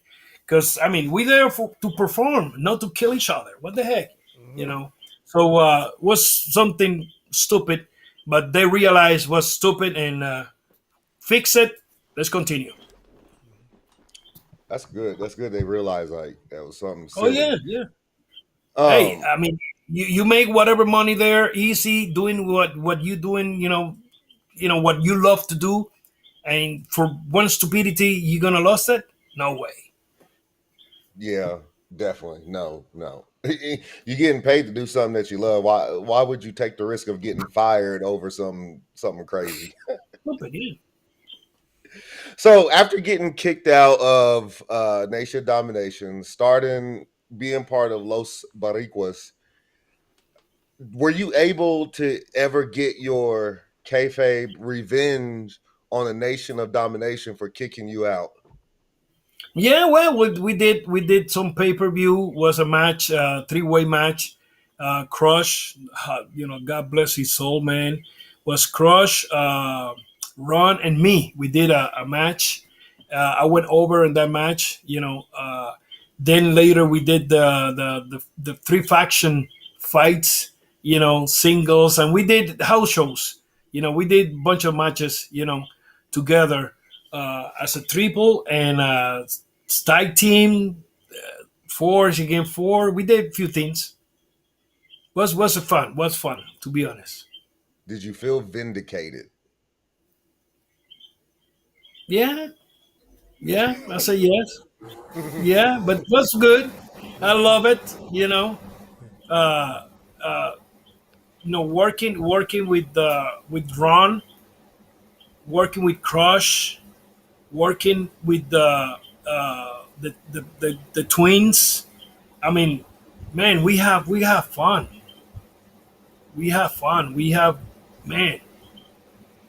What I could say, if you could bring back those times at this moment right now, I will have fun again.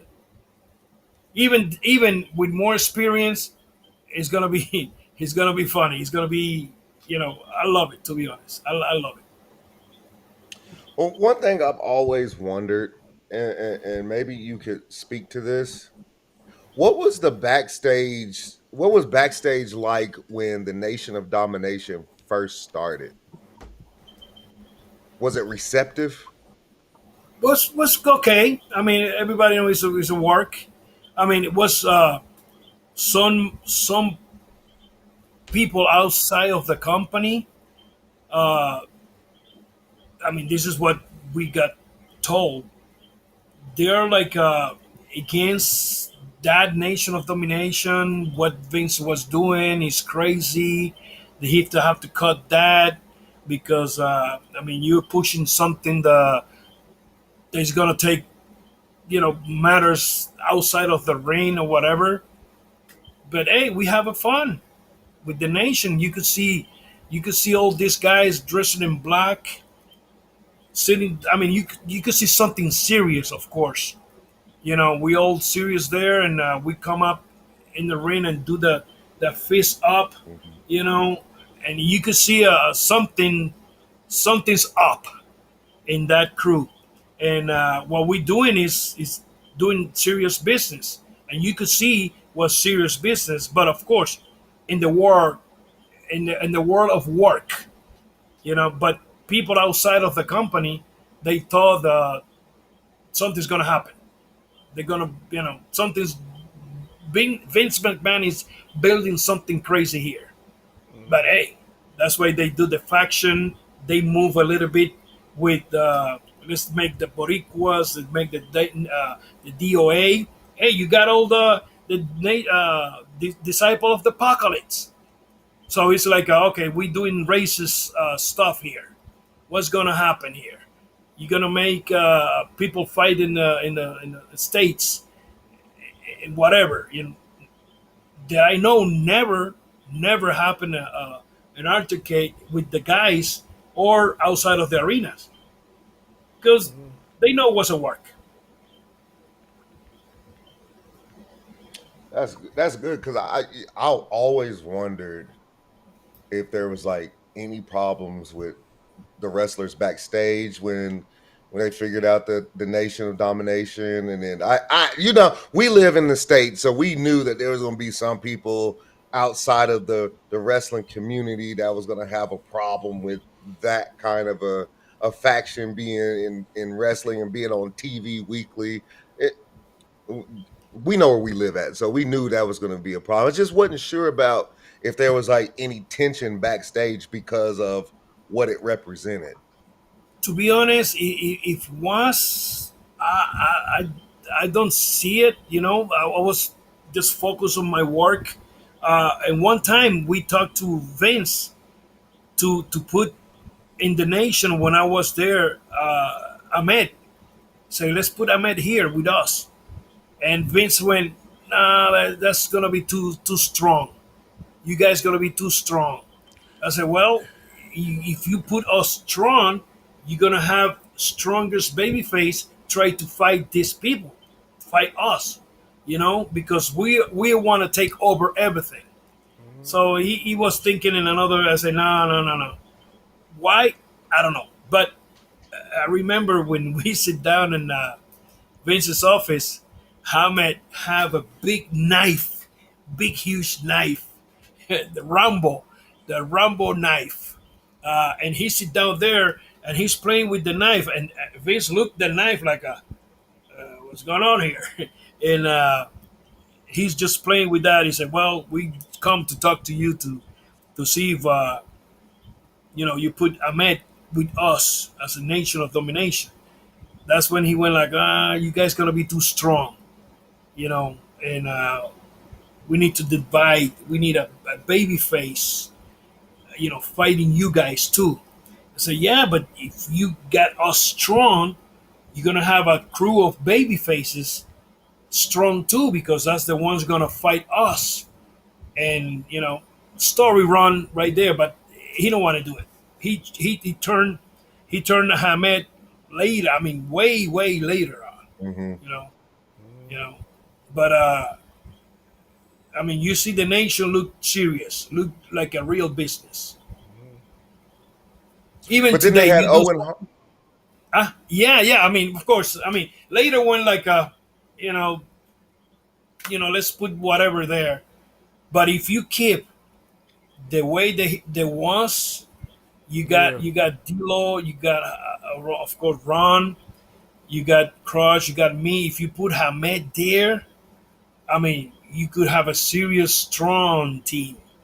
But at the same time, like I said, in the business, you have a strong team like that, you're gonna have a strong baby face, united together, join together to fight these people. Right. Who's gonna take these guys down? Well, you got Brad, you got Sean, you got this, you got that, to get those guys in a, let's say Royal Rumble, let's say I don't know, special match, whatever, 5 against 5 on a cage or whatever in that time. But that never happened. Go ahead, bro. Yeah. Not for nothing.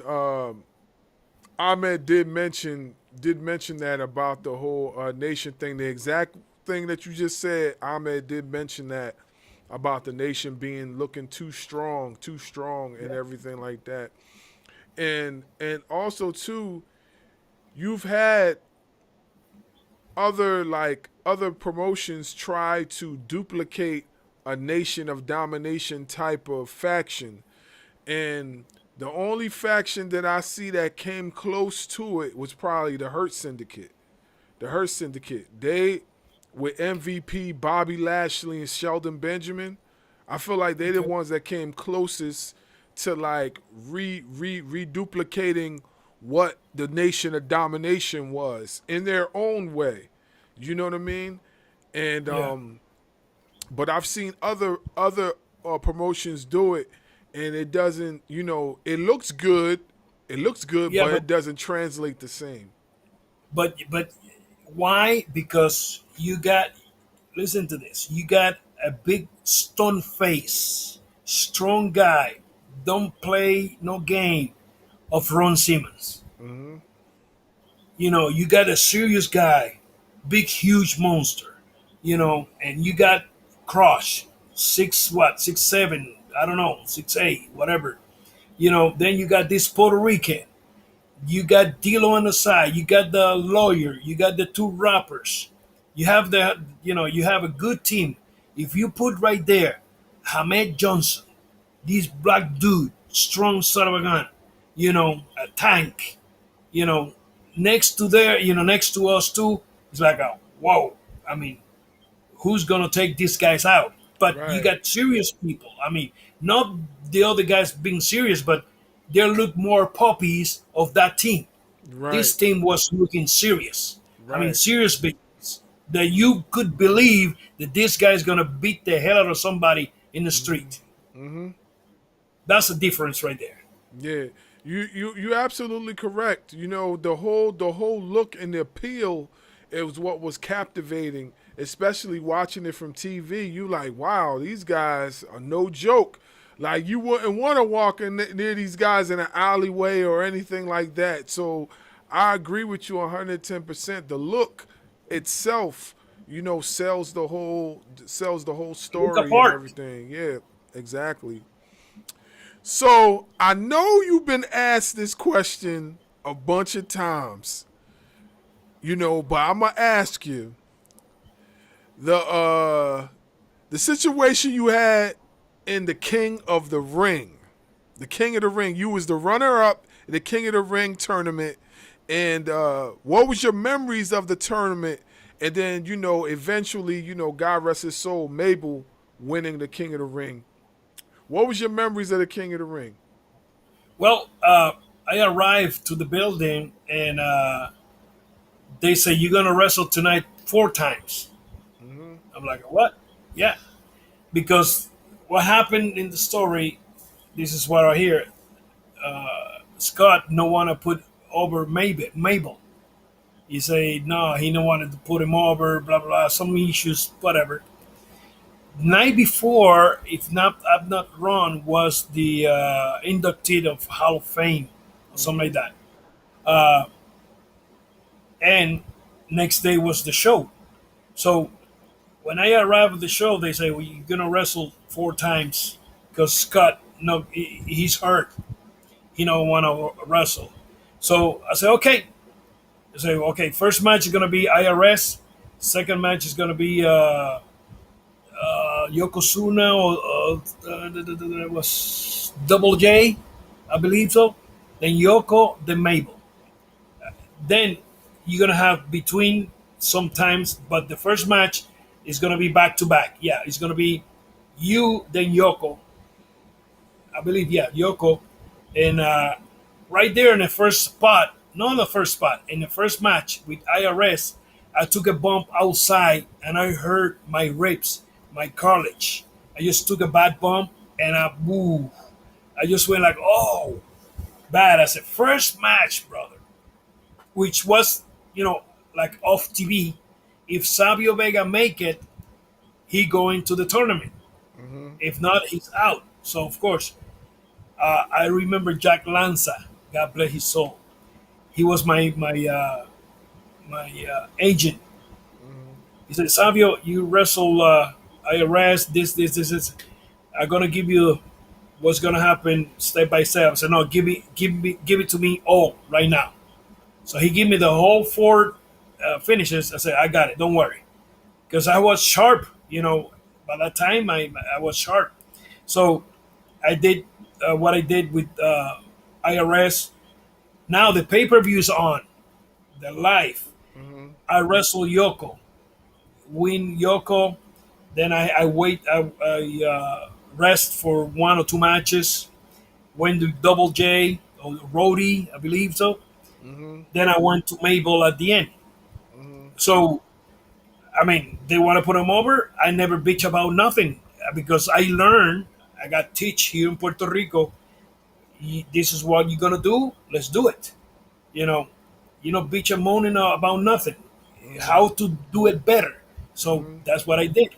So people was thinking, oh, Savio Vega is gonna win the King of the Ring. I mean, but the plans for the company was to put Mabel over because they have another plant with him. And I mean, the company managed here or there how to put Mabel over anyway with Scott because Scott didn't want to do it in a pay-per-view, but they did it in Raw, a couple of weeks later. So it was the same Gaga, but I win. I was the first one. That's one of the things that the first happened. I was the first guy in wrestle 4 times in one night in a pay-per-view. So was good. I love it. It was a good experience for me.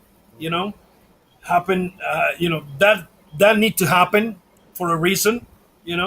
So, but I don't have no problem with Mabel. The only thing I mentioned to him, I'm gonna give you the spinning kick here. And we going for some spot that I mentioned to him, and he said, "No, we go home now." I said, "No, do this." He's like, "No, let's do it now." So we just 1, 2, 3. That's it. Finish. They're gonna pay me the same shit. So, but it was good. It was good. Yeah, I wanted to ask you that because you speaking of impromptu matches, you had a match with a young Justin Hawk Bradshaw, JBL. And I heard about this match, and then I went back to go see if I could find it. I heard about this match on the podcast Dutch Mandel's podcast, and they spoke. Yeah, and they spoke about you having that match with Bradshaw. Tell the fans that experience that you had wrestling a young Bradshaw at that time, and how good the match was. He did his tryout with me when he arrived the first time in WWF. His tryout was with me, like the Stone Cold. His tryout, they did it with me. So the match that probably you're talking about is the strut match. I did a strut match with Justin Bradshaw. I believe it was Philadelphia. That's when they have the ECW guys there sitting down. They got who was there? It was Sandman. I believe Tommy Dreamer. Taz was there too. Tommy Dreamer. Yes. So Sandman, he got the gimme with the beer. So the company want to keep the kayfabe with Bradshaw and all the guys. So they called me on the side and said, "Savio, we need to do this spot next to the guys, so they're gonna throw a beer on you." So I'm like, okay, let's do it. So I said, "You cannot tell the guys." I said, "All right." So Bradshaw and me, we have a spot in where I want to drag him to that spot, drive him to that side of the guys in where the beer spot happened. He don't know. So something happened that he went out of the ring in the other side of the ring, and the guys are in that side over there. So I managed to work him and moving him all the way, drag him. Good that we have the strap. So I have to drag him, fighting, working in the front of the ECW guys. So in one point I say, hit me. When he hit me, I just went all the way to the rail. That's when Sandman threw the beer on me. So when he threw the beer on me, I sold that for a second, and here come Bradshaw, this motherfucker, and he want to go there to fight. So good that we are on the strap. I just drag him hard, so he cannot make it to punch them because he was ready to punch him. Yeah. So I just drag him. He said, "This son of a," I said, "No, come on, let's work. In the back, I don't know because I'm in the ring. The Garwins and few of the guys, they already stand up and they want to come outside to fight. If I let Bradshaw to jump on those guys, the guys in the back coming out, and it's going to be a mess. Whew, man. Good that we are on the strap, like I say. I drag him out. Now, Justin is, let's beat the hell out of it. Say, kayfabe, let's go. We got inside, inside the ring, and we finished what we need to do. Now, when I'm back in the dressing room, the guys just jump on me. Savio, what happened there? Why you would punch that son of a gun? I mean, they're like, I said, don't worry, relax. No, doesn't work. I said, no, it's not a work. I just gave fake. And they're like, but I know you're going to punch him. Why you want to punch him? I mean, they know it was for real. I'm going to fight. Yeah. But that will happen, of course. And so everything cool. Then later I told the guys, oh, that's a work. No, we knew it. Something happened because I know, I mean, if they throw a beer on you, you're going to fight back. I say, yes, it's true. But the company said, don't say nothing. I just keep it quiet. And what's good, and Bradshaw later said, you motherfucker, you never told me. I said, no, because they don't want me to tell you. They want the reaction, So that worked. Then later, of course, they did a few things with the company. That was coming up, because we are in Philly. That's their hometown when they do it ECW, So we're good. I mean, but I worked with Bradshaw many, many times. Great guy, man. Great guy. He was in. I saw him a few months ago when with AAA. He was there in Mexico, and he saw me there. And wow, what a guy. Yeah, I remember seeing that he worked with AAA and stuff like that. And he also did a few things on the indies too. I remember seeing him in GCW. He was in GCW and he did something over there. I actually did a review on it on my channel. I was like, Bradshaw showing up and clotheslining people from hell everywhere he went. So yeah, it was pretty interesting. My next question is, you participated in the controversial Brawl for All tournament in 1998. Which resulted in a severe arm injury, and you eventually were released. Tell the fans about that experience. That's my neck. Yeah. I heard it. Yeah, so tell everybody about that experience. What happened? How did that transpire? Well, I went to the tournament. I was hurt. I hurt myself. I don't know, taking a bump. My C7 got pinched nerve, and I did my first fight. Then after that, they took me off the tournament for I don't know, because of course it was many other guys to fight, so I had plenty time to rest and get well. I went to therapy, you name it, and after that, that's when they say, well, let's keep you out because it was dangerous.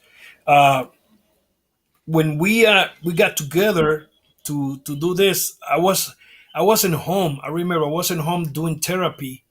Yes, I was. Yeah, I was already hurt. I was doing home in therapy, and Bruce Preacher called me. He said, Savio, we have in mind do this tournament like this, blah blah blah blah. We're gonna pay this money. You interested? I said, yeah, I'm interested. You want to go in? I said, yes, let's do it. So no rules. No, they don't have no rules yet. So how the rules come up? We got one day on Raw, all the guys that are in the tournament, and we start talking about the rules. Take this, do that, don't do this, don't do that. So one of the things they say, well, no kicks. It's like the MMA, but they say no kicks because Savio, he know how to kick and he gonna kill everybody. I'm like, come on, motherfuckers. So they say no kicks, just punches, takedowns, and that's going to be points and blah, blah, blah. So good. And that's what we did. And you see Bart went, all the way to the top, man, knocking people left and right. I lost my second match with Dross. God bless him. Mm-hmm. Uh, I lost my second match with him. Win my first one with bro. I forgot the name. Oh my God. God bless him. He's from Germany, something like that. The big guy. He was a bodybuilder. Uh, Bracos, a big guy. Uh, then later I sit down in the back to watch everybody. I remember when Bar make it all the way to the end. I say, brother, the only thing you need to get is get better air because he's going to Butterbean. And when I saw him at the pay per view, I remember that. When I saw him at the pay per view, he was lean. I mean, he wasn't the guy that I know. He was buff. And I'm like, what the hell you did, man? I just got in shape. I said, that's the worst thing you did. I mean, you went down in weight. You should keep your weight. Remember, I come in with the Taekwondo stuff. I was doing fights, and don't know too much, but I know a little bit about that. Man, he got knocked out ugly, ugly, ugly, ugly. And I went like, man, you lose too much weight. I mean, but that's okay. That happened. But he make money. That's the name of the game. He make good money. Yeah, I had to ask you about that because I was like, that was one of the things that I remember that stood out. That Yeah. brawl for all thing, and not for nothing, they tried to duplicate that again doing Yeah. what was it called again that Shane McMahon tried to do? Dub, remember that fight? The Shane tried to do what was it Yeah, called? it was like a UFC style thing. They did it. It was like in a dark with it had a wrestling ring, but the ropes and everything was removed. I can't remember the exact name of it, but it was like it was called WWE Underground or something like Underground, that. WWE Underground, yeah. Oh yeah. So yeah, so they basically, it was like an MMA slash boxing type of thing Okay. where it just was a fight, you know what I'm saying? No rules or nothing like that. It was pretty interesting. It was pretty interesting, but I guess it never translated with the fans really because it never Okay. went to nothing. They had like a few segments with it. Bobby Lashley was a part of it. Titus O'Neil was in one. A few other guys were in it, and after a while, it kind of just faded. Like you didn't really see it no more. Okay. Yeah, but All they right. definitely did try to do something like that again. What year they do that? Not too long ago. It was like year before last. Oh yeah. Okay. Yeah. Yeah, Shane McMahon was still part of it, the WWE at that time. Also, maybe about a year or so ago, they brought it to NXT, Mm-hmm. Mm-hmm. and they had like Shayna Baszler was in it with Mm-hmm. one of the NXT up and coming stars, Lola Vice. Mm-hmm. Um, Lola. Okay. and, and I don't think, me personally, I don't think it really took off because UFC is so prevalent in Was strong. yeah in Let's its see. time and they so people people are already critical of professional wrestling as it is. So when they tried to do that, I don't think it really stuck. Mm-hmm. But I think Shayna Baszler and Lola Vice got a good. Uh, I think theirs was good because they were actual MMA fighters in the fighters. Yeah. UFC at one point. Lola. Yeah. Lola knows. Yeah, I believe it's Taekwondo. No. Mm-hmm. yeah, yeah. And then Shayna Baszler had a few matches in the UFC also, and that's how she became friends with like people like Ronda Rousey. So they Okay. these females were actual fighters before Real they deal. became wrestlers. So I think they Yeah. had a good match, but other than that, that match concept never really took off in the WWE. Mm-mm. No. Good. Okay. Yeah. That's good. That's good. You more. Lola is a great performer, man. She's there with the AAA stuff. Oof, she's over. Yeah, I'm looking forward to that AAA event tomorrow because There's a few of my favorites on there. Javon Evans is on there. Okay. I really see. I seen we It's on even YouTube, no? YouTube. yeah. It's on YouTube. Ethan Page is on there. Of course, Dominic Mysterio. Yeah, Um, he's yeah. Grand So Americanos there. yeah. I got, Oh I yeah. got, Yeah. I got two of my students there, Ricky Banderas and Mecha Wolf. Oh yeah. So Ricky Banderas, you worked with him? Yeah, I mean, we make Ricky Banderas here in Puerto Rico, and Oh man. Mecha Wolf. He was working with the company too when he was a kid. Yeah, Ricky both. Banderas is no joke. I when I And, say and I Matias. followed his career, where Yeah, yeah, and Matias. Mil Muertes, I followed his Mhm. career. Oh my God! Like this I guy. was texting with him here because we're gonna have him in Puerto Rico January the 10th. Hmm We're gonna have a big show here in Roberto Clemente Coliseum, and hmm we're gonna have him there. Yeah, Ricky He was one of Banderas my is kids here. nice. Yo, Ricky Banderas is no joke. I'm a big fan of Yeah. Ricky Banderas. I followed him from the Indies. I followed him when he did Wrestling Society X, and then of course when WWE acquired AAA, I was souped up because I did a video on like what ifs. And I was like, yo, what if Roman Reigns went against Ricky Banderas? I was like, that would sell out, that would feed millions. So I was like, Go go on YouTube on IWA Puerto Rico yeah, and type Ricky Banderas. You're gonna see matches of him here when he was growing up. okay, yeah, I'm going to do that. I'm Yeah. definitely going to do that. Yeah, go ahead, Dub. I was gonna let y'all get that in. Are there any wrestlers today that remind you of you? Of me. Yeah. Uh, well, it's not. Remember my character when was the martial arts. You know, uh, when listen to this. When I was doing my taekwondo stuff, is because I got inspired by those type of wrestlers. They use the martial arts, but the kicks was ugly as shit. I mean, the kicks was no good. I'm like, what the hell, So I became real dear throwing my taekwondo stuff, my kicks, to the perfection.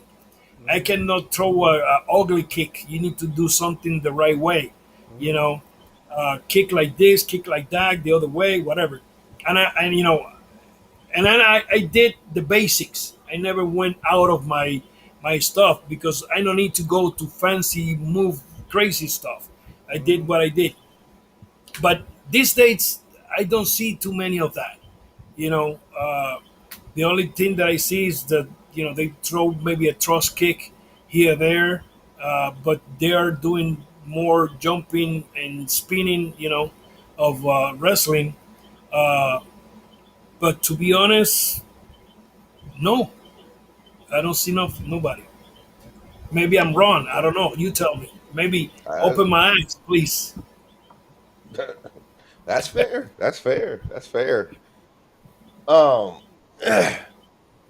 if you could get in the ring today, Yeah. let's say younger Savio is in the ring today, who are the handful of wrestlers that you would like to have been in the ring with? Wow. Dominic, of course. Uh, Balor, all the Samoans, because that's the style that I was working. Hmm CM Punk. Uh, you got Dustin. I mean,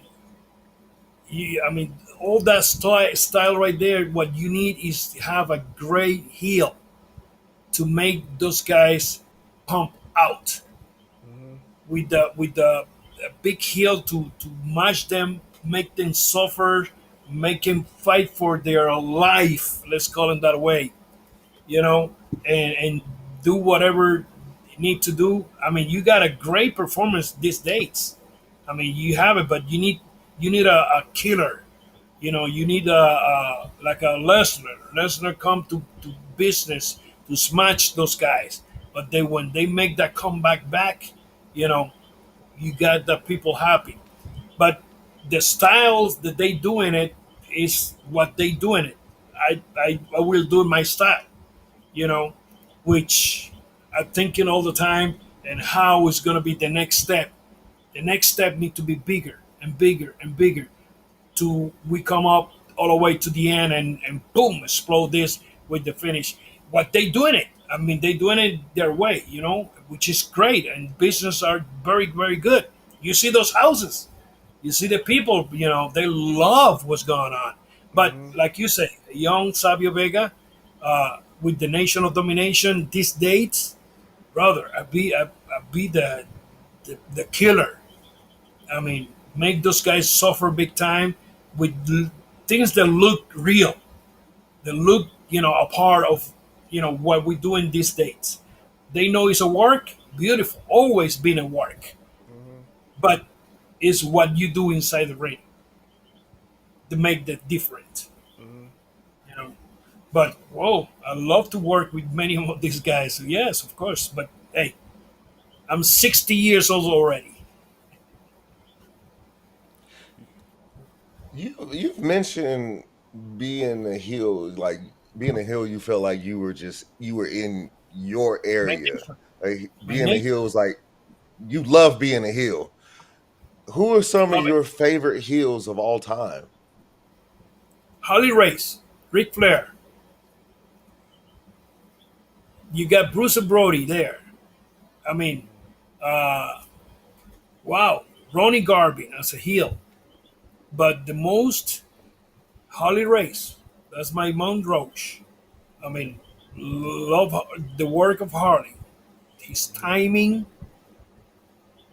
his precision, flair. You got that, you know, that timing. And if you see a Flair match, you see all Flair's matches because he got that routine. You know, the corner, the pick me up, the throw, everything. But with who he working with, that's a difference too. Make the difference in the match. I have a chance to one time to work with Flair here in Puerto Rico, but they changed the match because it was another story. I went with Mr. Pogo. Another story. I went to turn babyface in that time, so that I don't have the match with Flair, but I love to work with him that time. To be honest, yeah. You're, it's the first time that we've asked this question before, and a lot of people said Roddy Piper. I saw Piper here in Puerto Rico. Piper was easy working with him, man. Easy because he make your life easy. Listen. I work with Iron Sheik, night off. Work with Terry Funk, night off. This Alpha and Sika, night off. With the Legion of Doom, night off. I mean, by that time, I don't know Crush, but Crush here come to Puerto Rico as Demolition, and I worked with him as a tag team too. I mean, was by that time was easy working with these guys. Walk and talk. You got the same reaction without even sweat sometimes. You know, do the work, get the people involved, do the right thing, go home. We got the reaction. Boom, beautiful. But I work with those old timers here. That's why we have a great match in his tryout in San Antonio, Texas, with Stone Cold Steve Austin. I always said we learn from the same book. So when we got together in San Antonio for his tryout, I was first match out, tryout match. I just arrived at the building, looked to the paper, Savio Vega against Steve Austin, tryout match. Brother, we tear down that building. I mean, And that's the first time we know each other. First time we touch each other. Here come Pat Patterson after the match. Savio! Screaming like a crazy. Savio! Tell me, how was it? What I say is, do you see it? He said, yes. I said, you tell me. He said, look great. I said, it was awesome. Awesome. Here come, I wait for Steve. He just come through the curtain right there. I shake him, hug him. I said, brother, what a hell of a match. Thank you very much. I mean, I got goosebumps right now. And that's when Pat says, you guys working again tomorrow. Now I sit down with Steve because the first time when we met, I was lacing my boots in the cafeteria area. It was closed already. And here come Pat and say, Savio, you work with Steve. Steve, this is Savio. You guys working together. I said to Steve, brother, I don't know you. You don't know me. My finish is a spinning kick. He said, okay. And we call it in the ring. That's it. That's what we did. And we call it in the ring. And brother, I love to see that match right now. I didn't even see that match, never. And they tape all the matches, of course. And next day, boom, the same thing. Even better, because now I know his timing, he know my timing. And we put together a few things, same result. Boom, explode. Then from there, they put us together for, I don't know, more than 6 months, I believe so. And every night, we are tearing the building down. Spot, heat, spot, come back, go home. We never hurt each other. Never. And we hit each other big time. But we never hurt each other. Never.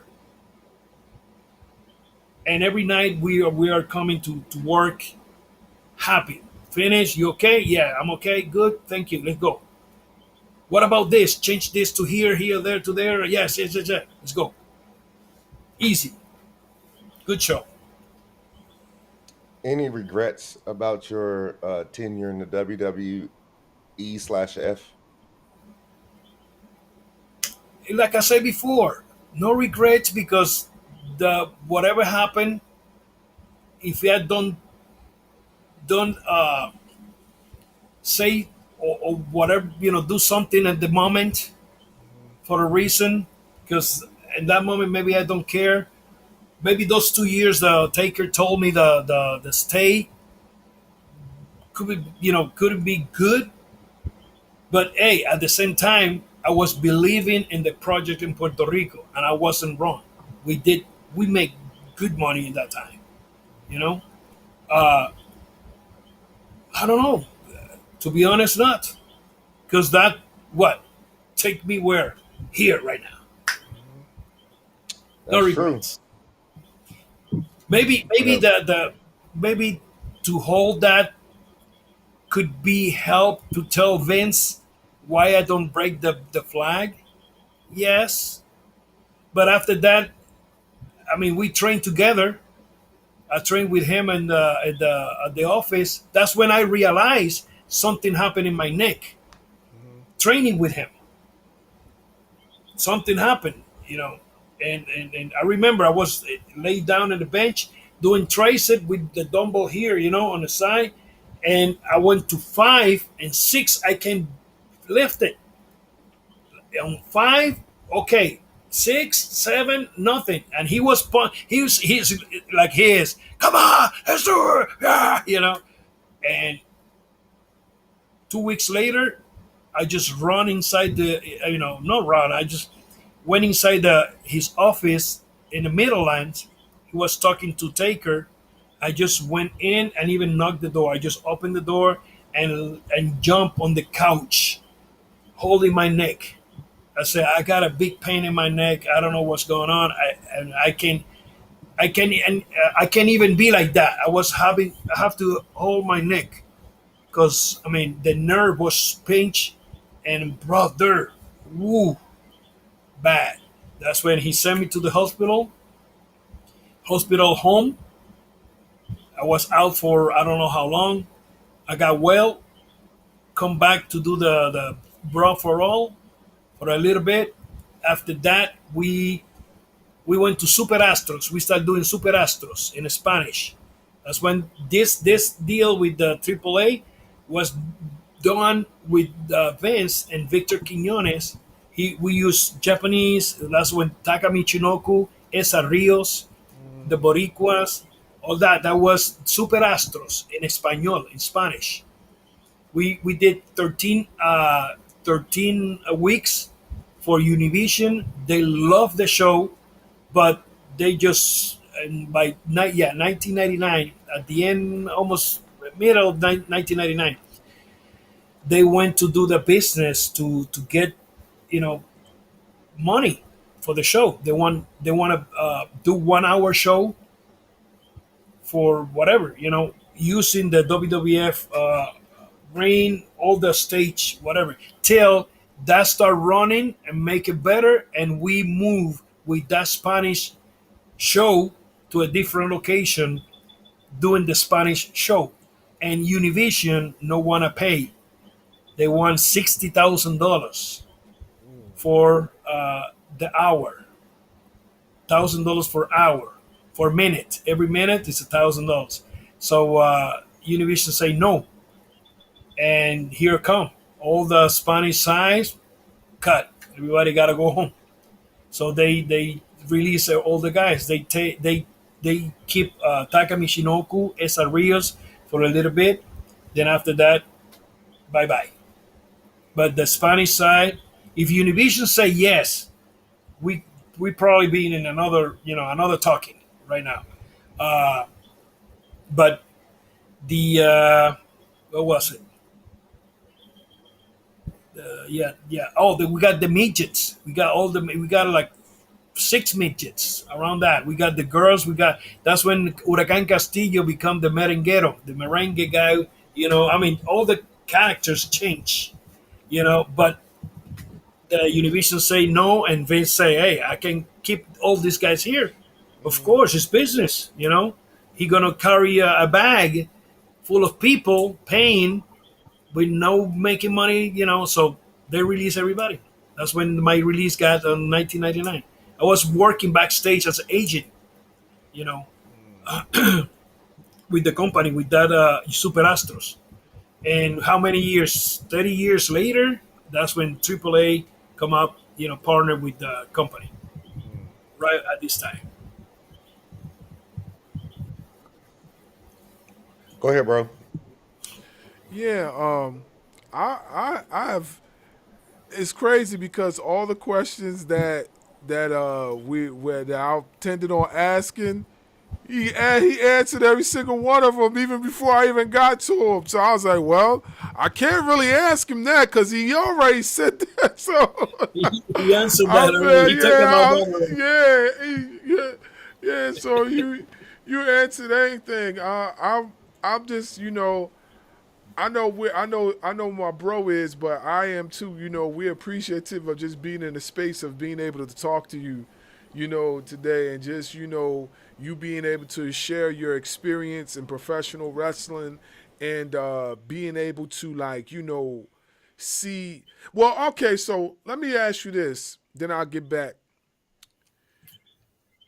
Seeing the growth of what wrestling was when you started and now, how do you view it? What does it look like to you? Great. Have to be a change, of course. Yeah. Have to do something because the performance change every week, every day. Not every week, every day.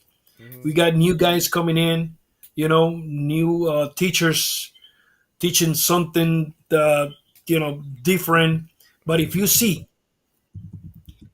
this is 20 years ago, I say that. Talking about what? Let's say 25 years, 1999, 2000, let's say 2000. By that time was more guys hurt than the first 50 years of wrestling. It's more guys these days getting hurt inside the ring than the first 50 years of wrestling. Why? Because they doing crazy move. Yeah. They probably go in the gym and do this jumping here or there, and they fall till they say, "Boom, I got it. Let's do it." But maybe that ring was, it's not the same ring. Hmm. Maybe it's a hole in the ring. When you put your foot, here go your ankle, your Hmm. knee. I mean, you jump the wrong way. I Hmm. don't know anything. You see, it's more guys hurt, you know, lately than the first 20 or 50 years of wrestling. Why? Yeah. Because we keep our feet in the floor. Hmm. We do something special when the special is needed. Hey, there you go. Right now, right now, all the guys want to do more and more and more. If you do a flip like that, I want to do it like this. I want to do this because I want the views. I want the people to see me. And that's when you got hurt. Yeah. It's funny you say that. It's funny you say that because that was said a lot within the IWC that wrestlers today get injured a lot more than what they did years and years ago, and it's because Yeah. of these high spots that they do and things like that. And not for nothing, like the high spots look crazy, look fabulous, but at the end of the day, that's why they call high risk. You're taking a risk, doing that move. It can risk potential injuries, So I definitely see your point. Like, there's a lot of injuries that's happened this year alone within all promotions than has happened in the last 20 or 30 years. So you're definitely accurate on that. I mean, if they want to work to get hurt, I mean, I believe that's not smart. Yeah, You know, plus they probably gonna do it for free, yeah, just because have the view. I mean, it's like they try to shoot one bullet to hit the right spot, but you missed. yeah, And what's going to happen later? I mean, it's no more wrestling.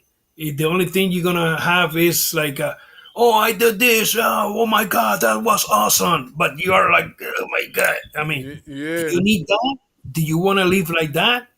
I don't think that's quality of life. That's why those old timers, some still in good shape, of course, pain here, pain there, because the abusing of the body. Our body, I mean, everybody's body is not made for wrestling because Hmm. all the joints, I mean, you are jumping in a structure of steel, wood. Oh, do you have a mat? Yes. But the bumping and the bumping and the bumping for 30, 40 years, I mean, your body's Eventually not, catches up. Hmm. of course. Hmm. I mean, your knees, your back, your neck, your shoulders, everything. Even eating. Oh my jaw. Oh my God. So Hmm. imagine these guys, you know, doing this crazy move all the time. I mean, Hmm. one of these days, I mean, the joint's gonna go like this is it. Yeah. I see Not. guys that the knee go to the back, big time, to the side, the ankle, the neck.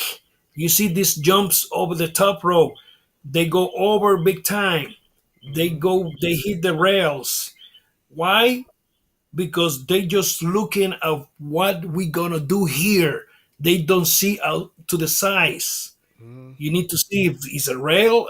I have a guy the other day here in Puerto Rico, not in my company. He was one of my guys. He broke his cuervo. He broke one of his legs because he did a flip to the back and hit the rail and broke the leg right there. You know, that's I don't know if you know, guy. That's the guy that long time ago in Mexico, this other dude hit it with the block, cinder block in the head. He almost killed him. I mean, that was bad, bad, bad. That's on YouTube somewhere. He almost killed that kid, and I remember him when he was a baby. When he was a baby, I know him, and I mean, and the guys they want to see, they want to do so these days so many crazy move. out of sequence. When I say out of sequence, it's not the sequence is right there, but do it when the time is right. Yeah. If Yeah. you start the match from the beginning doing flip flop and flip flop and flip flop, people are gonna be like, okay, yeah, good, yeah, this is wrestling, okay. Then at the end, the finish is okay, good in one point, but you're gonna end tired because you're doing a cardio, big time cardio and cardio, jumping, flip flop, flip flop. Maybe some of the guys there gonna listen to me and say, "Oh, because you don't do that." Well, I don't need it, and I have the same reaction. Hmm. I don't need That's it. true. That's You true. know, work for what you need to do. Hey, like I say, don't run 100 miles per hour. Go 25. Go to 50. Come back to 25. Go to 75. Come back to 25. Go 100 and come back to 25. Why? Simple. You want to come? Yeah, I mean, you want to run 100 miles per hour? Do it. When you have few years in your experience, I guarantee you, you're not gonna run 100 miles per hour Yeah. because you're gonna teach the people that you running 100 miles per hour. When you cannot do that, that's when the people say that you the shits. Yeah. Go It's back, Harley Race. You never see Harley Race going 100 miles per hour, but he got the people in his pocket. yeah. I definitely feel like professional wrestling has dramatically changed over the course of time, and it's and mainly because it's become more flashy than actual storytelling as far as the product. It's become But more that's not flashy. wrestling. Yeah. I mean, they killing the business doing too many things. I mean, in real life, wrestling should be like a real life. Hmm. The good and the bad are gonna cheat, doing gimmick Abdullah the Butcher, Hmm. bring their fault and cheating and pulling and whatever, you know. So if you keep it that way in 25, go up and come back, you keep the people in your Keep them pocket. interested. You keep them interested. Yeah, yeah. Yeah. You're right. You're right. Like I said, like I like. I'm not gonna lie to you. I like watching the flashy moves, but I also Oh, understand too. I also understand too that if you do it too much, it's going to lose its value. It's going to lose its value. So I get it. I get it. And like I said, not for nothing, you're not the only one that feels that way. There's a lot of people that feel that way, and like I also feel too that not only it loses its value, eventually people are not going to want to see it as much anymore because it seems like there's no substance behind it. But I do brother, feel. Hmm? it's like those caramel sugar daddy. I mean, Yeah, when you want it, and it's a big one.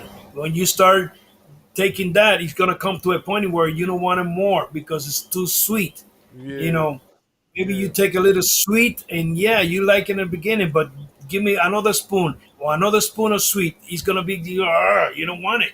So it's not wrong what they doing. Do it when the time is right.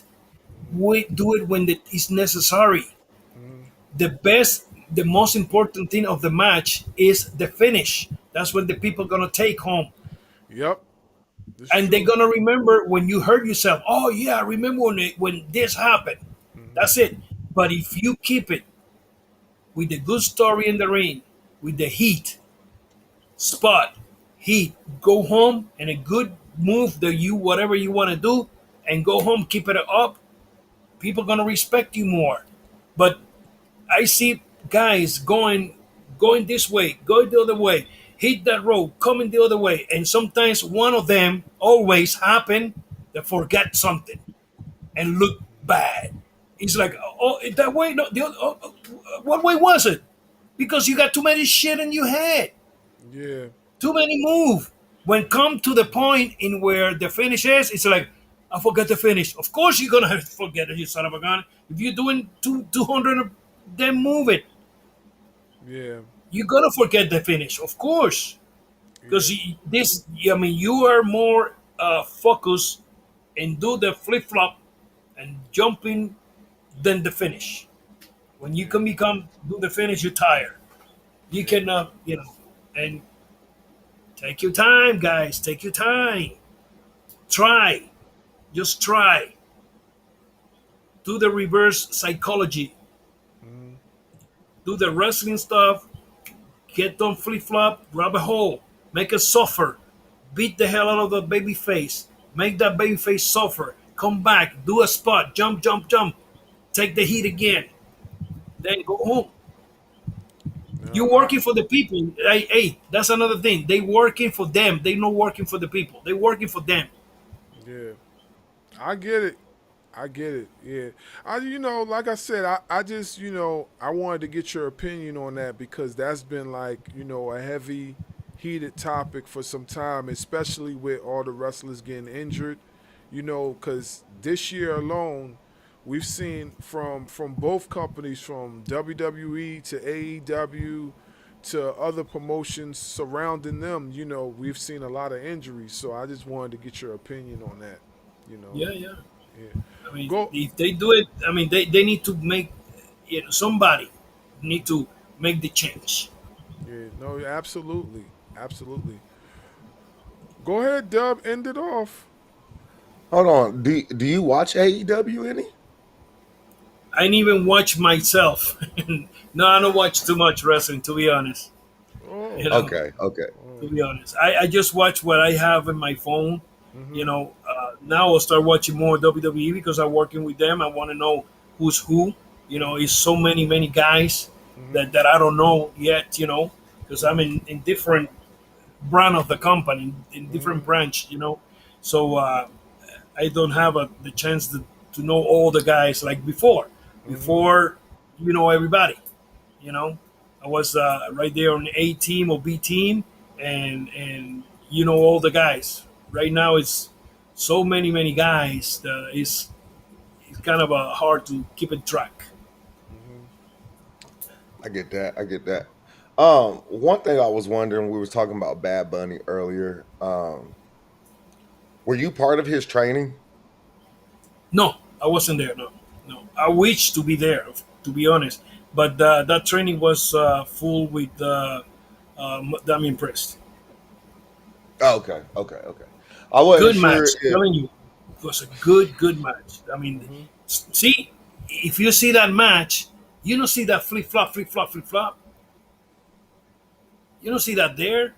It just went step by step. They went like a fight, a brawl, the chairs, the tables, the gimmicks. You mix it with the rest of the crew. You mix it with the Rey Mysterio there, Carlitos, me. I mean, you have everything. You got the different branches, and all that was up. Yeah, that's true. That is very, very, very true.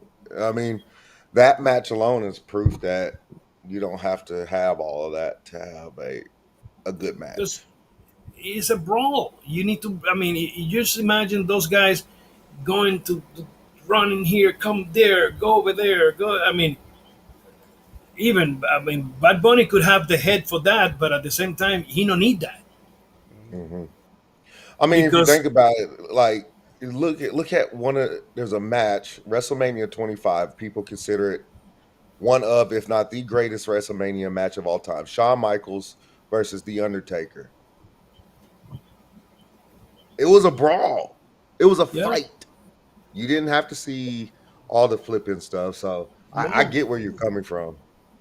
Yeah, I mean, this day, these kids make the difference and work more defense, and of course, bro. I mean, bring all you jumping here there, but with the timing, with the meaning. It's no meaning there. You see those guys in the dressing room going, here, there.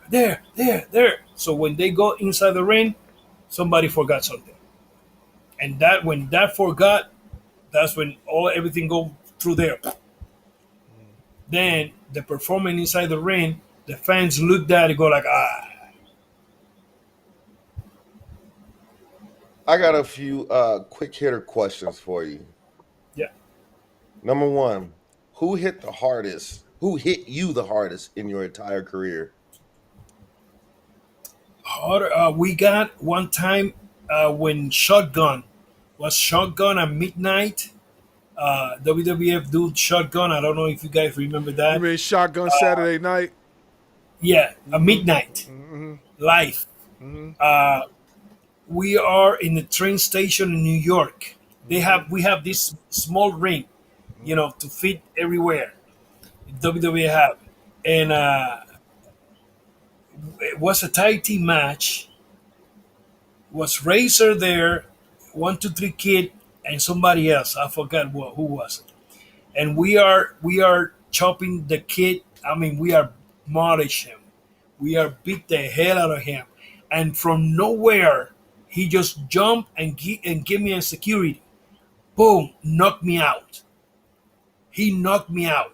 I mean, boom. I just remember jumping. Yeah, I was down in the canvas, and I just jumped, and I hear the noise of the people because we have the people next to the ring right there. What's so crazy show, and he knocked me out, boom, cold, and I remember, and I wasn't for too long because when I realized where I was, and I look, he's still down, selling too.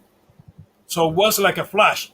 Boom, down I go, get up, like, what the hell? And I tag back Scott Hall. And we went home right there. But nobody hit me. I mean, he knocked me that day. But no. Everybody was cool.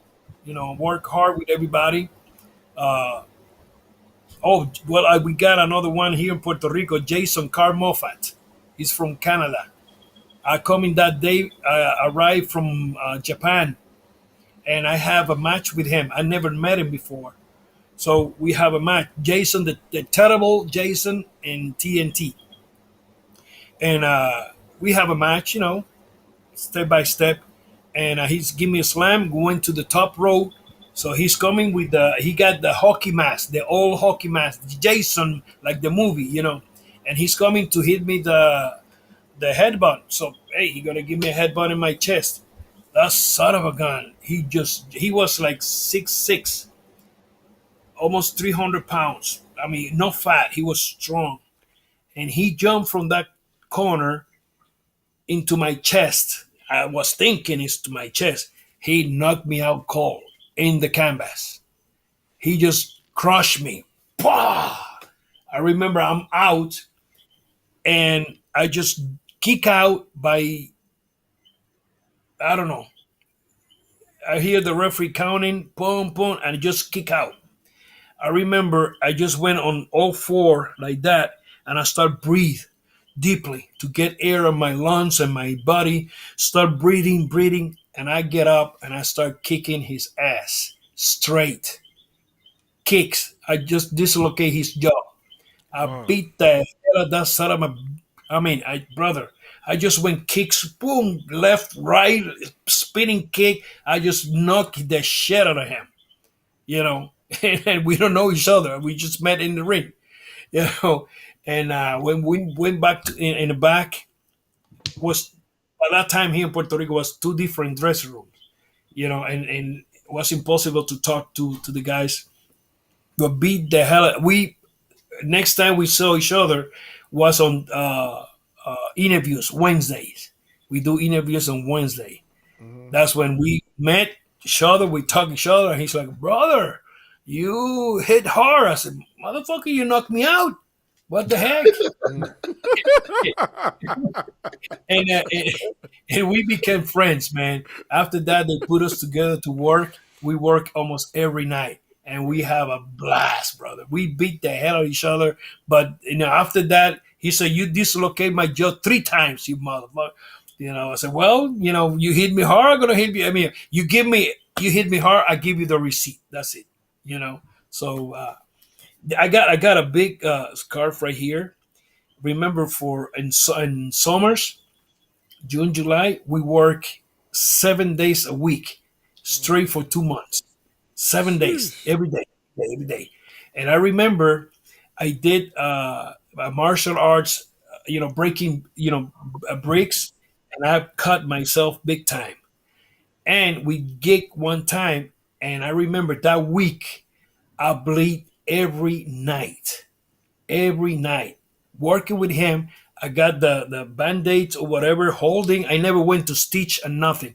And that son of a bitch all the night hit me hard with the mask. And I mean, well, that time was fun for us, but ooh, my God. I got a big scarf right here in the middle. Crazy. But we have good matches, Jason Carmoffa and me. I mean, great matches. I got one Abdullah, last. Abdullah the Butcher one time broke one of my ribs. He stand up on top of me, he broke my ribs. He broke one rib. Sheesh. But listen to this.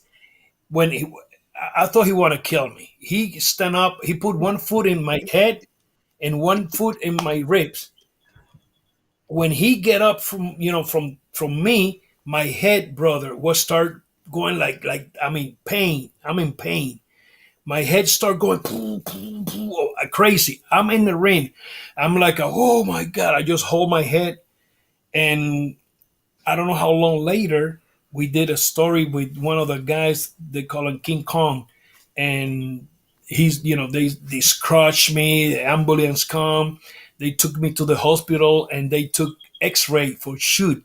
That was big time we selling the business here. And that's when the doctor say, do you have a broken rib?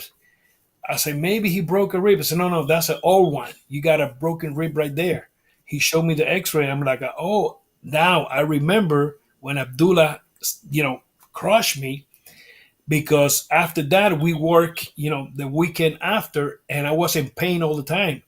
Feel like a big, knife going to, but I said, maybe I'm out of shape. And I was working every night with a broken rib without knowing. Sheesh. Crazy. I know We that was make painful. that's what we say. We are rubber. We are out of rubber. Doing crazy shit. I got one last question for you. Do you have?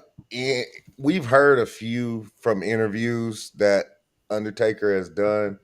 Do you have any crazy stories you could tell us about the BSK?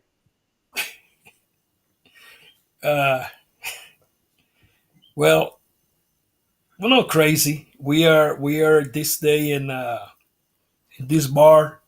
We are in Canada. In Canada. And by that time we go do crazy stuff. And as a youngers, no. I remember I just passed out at the bar. I just out, and I'm gonna reserve something here. But here come. I remember Taker. I was like on and off, and here come Yoko. Hit me in the shoulder. Boom! Wake up, motherfucker! I'm like, what?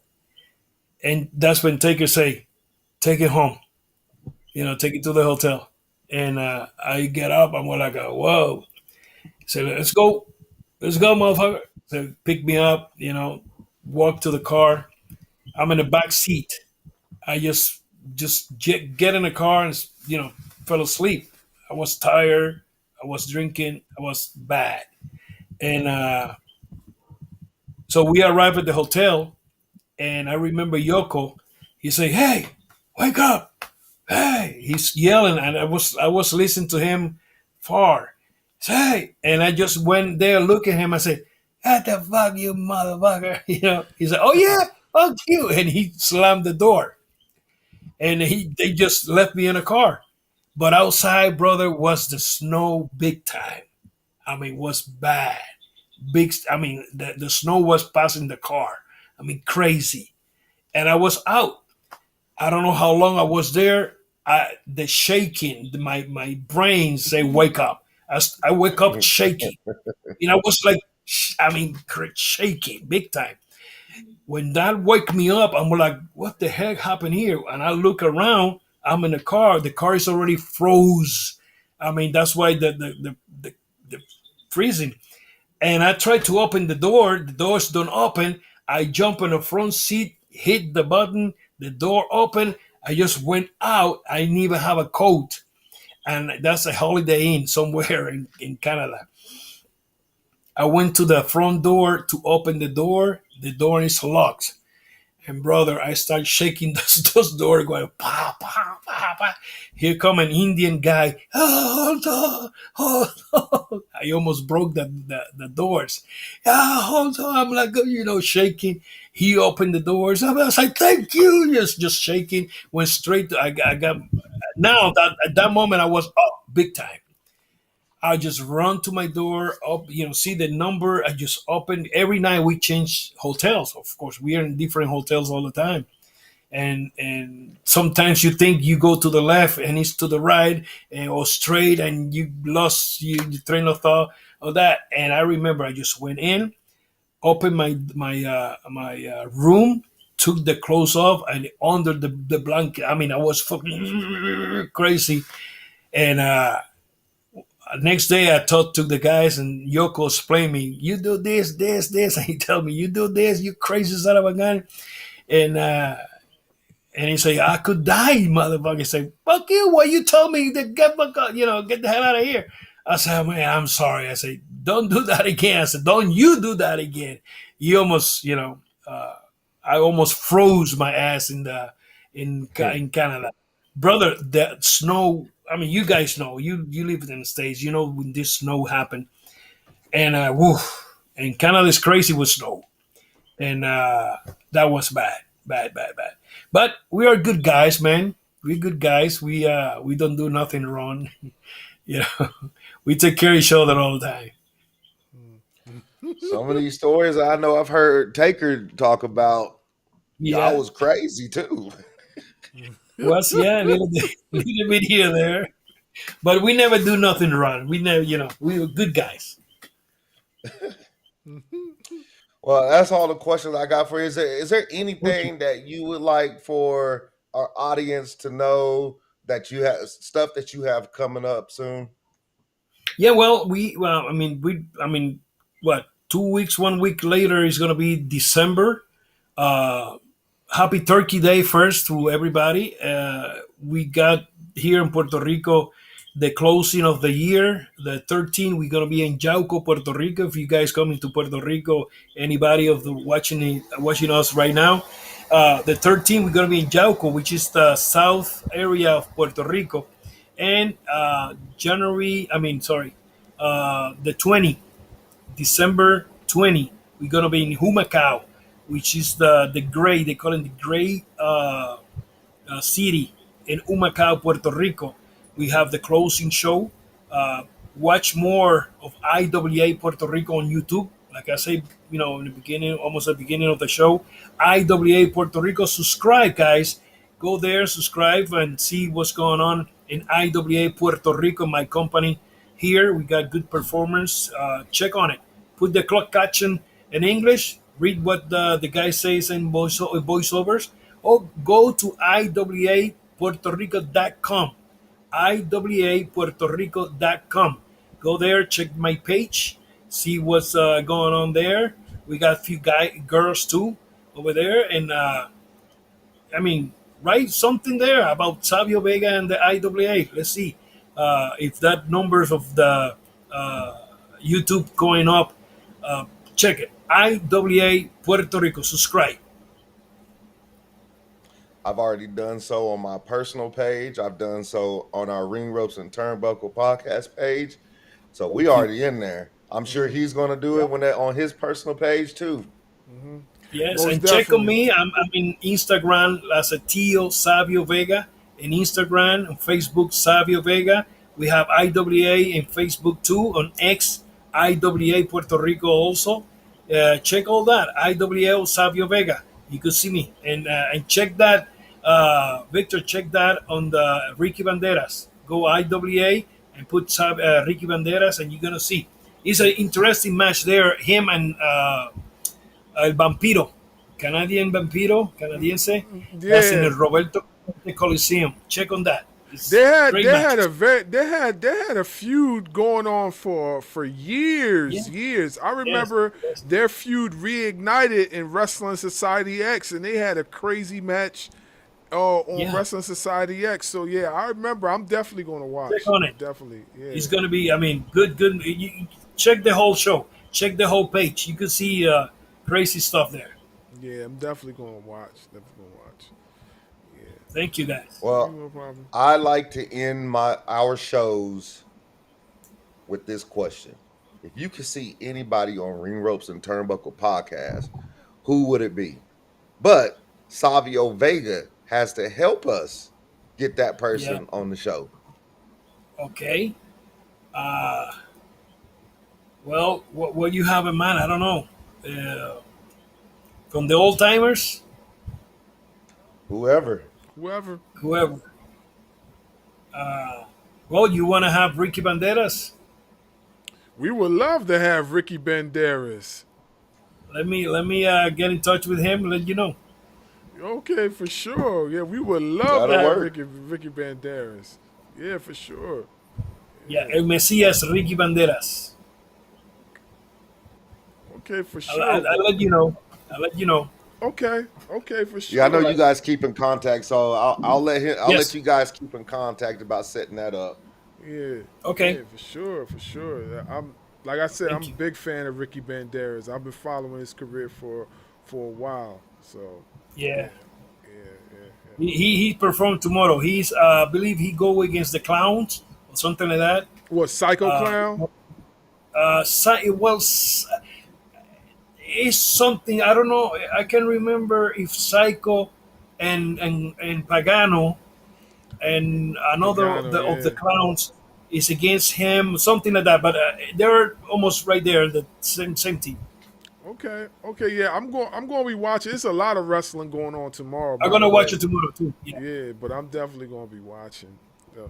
So, Right. once again, we appreciate your time and everything for coming and, sharing your experience and everything, your stories and all that with professional wrestling. We are honored and privileged to have you on the show.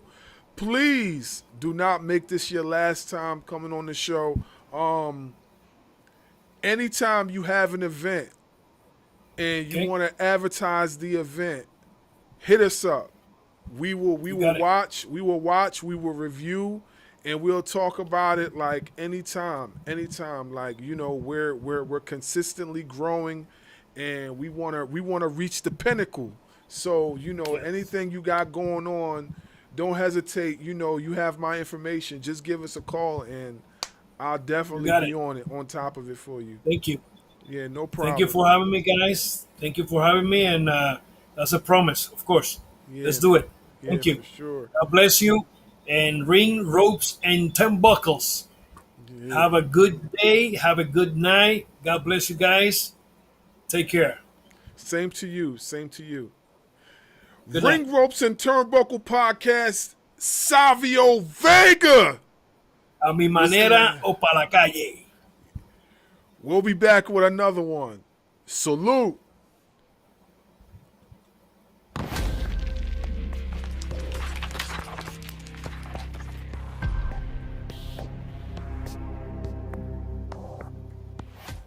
Following podcast scheduled for one fall. Introducing first, they are the Internet Podcast.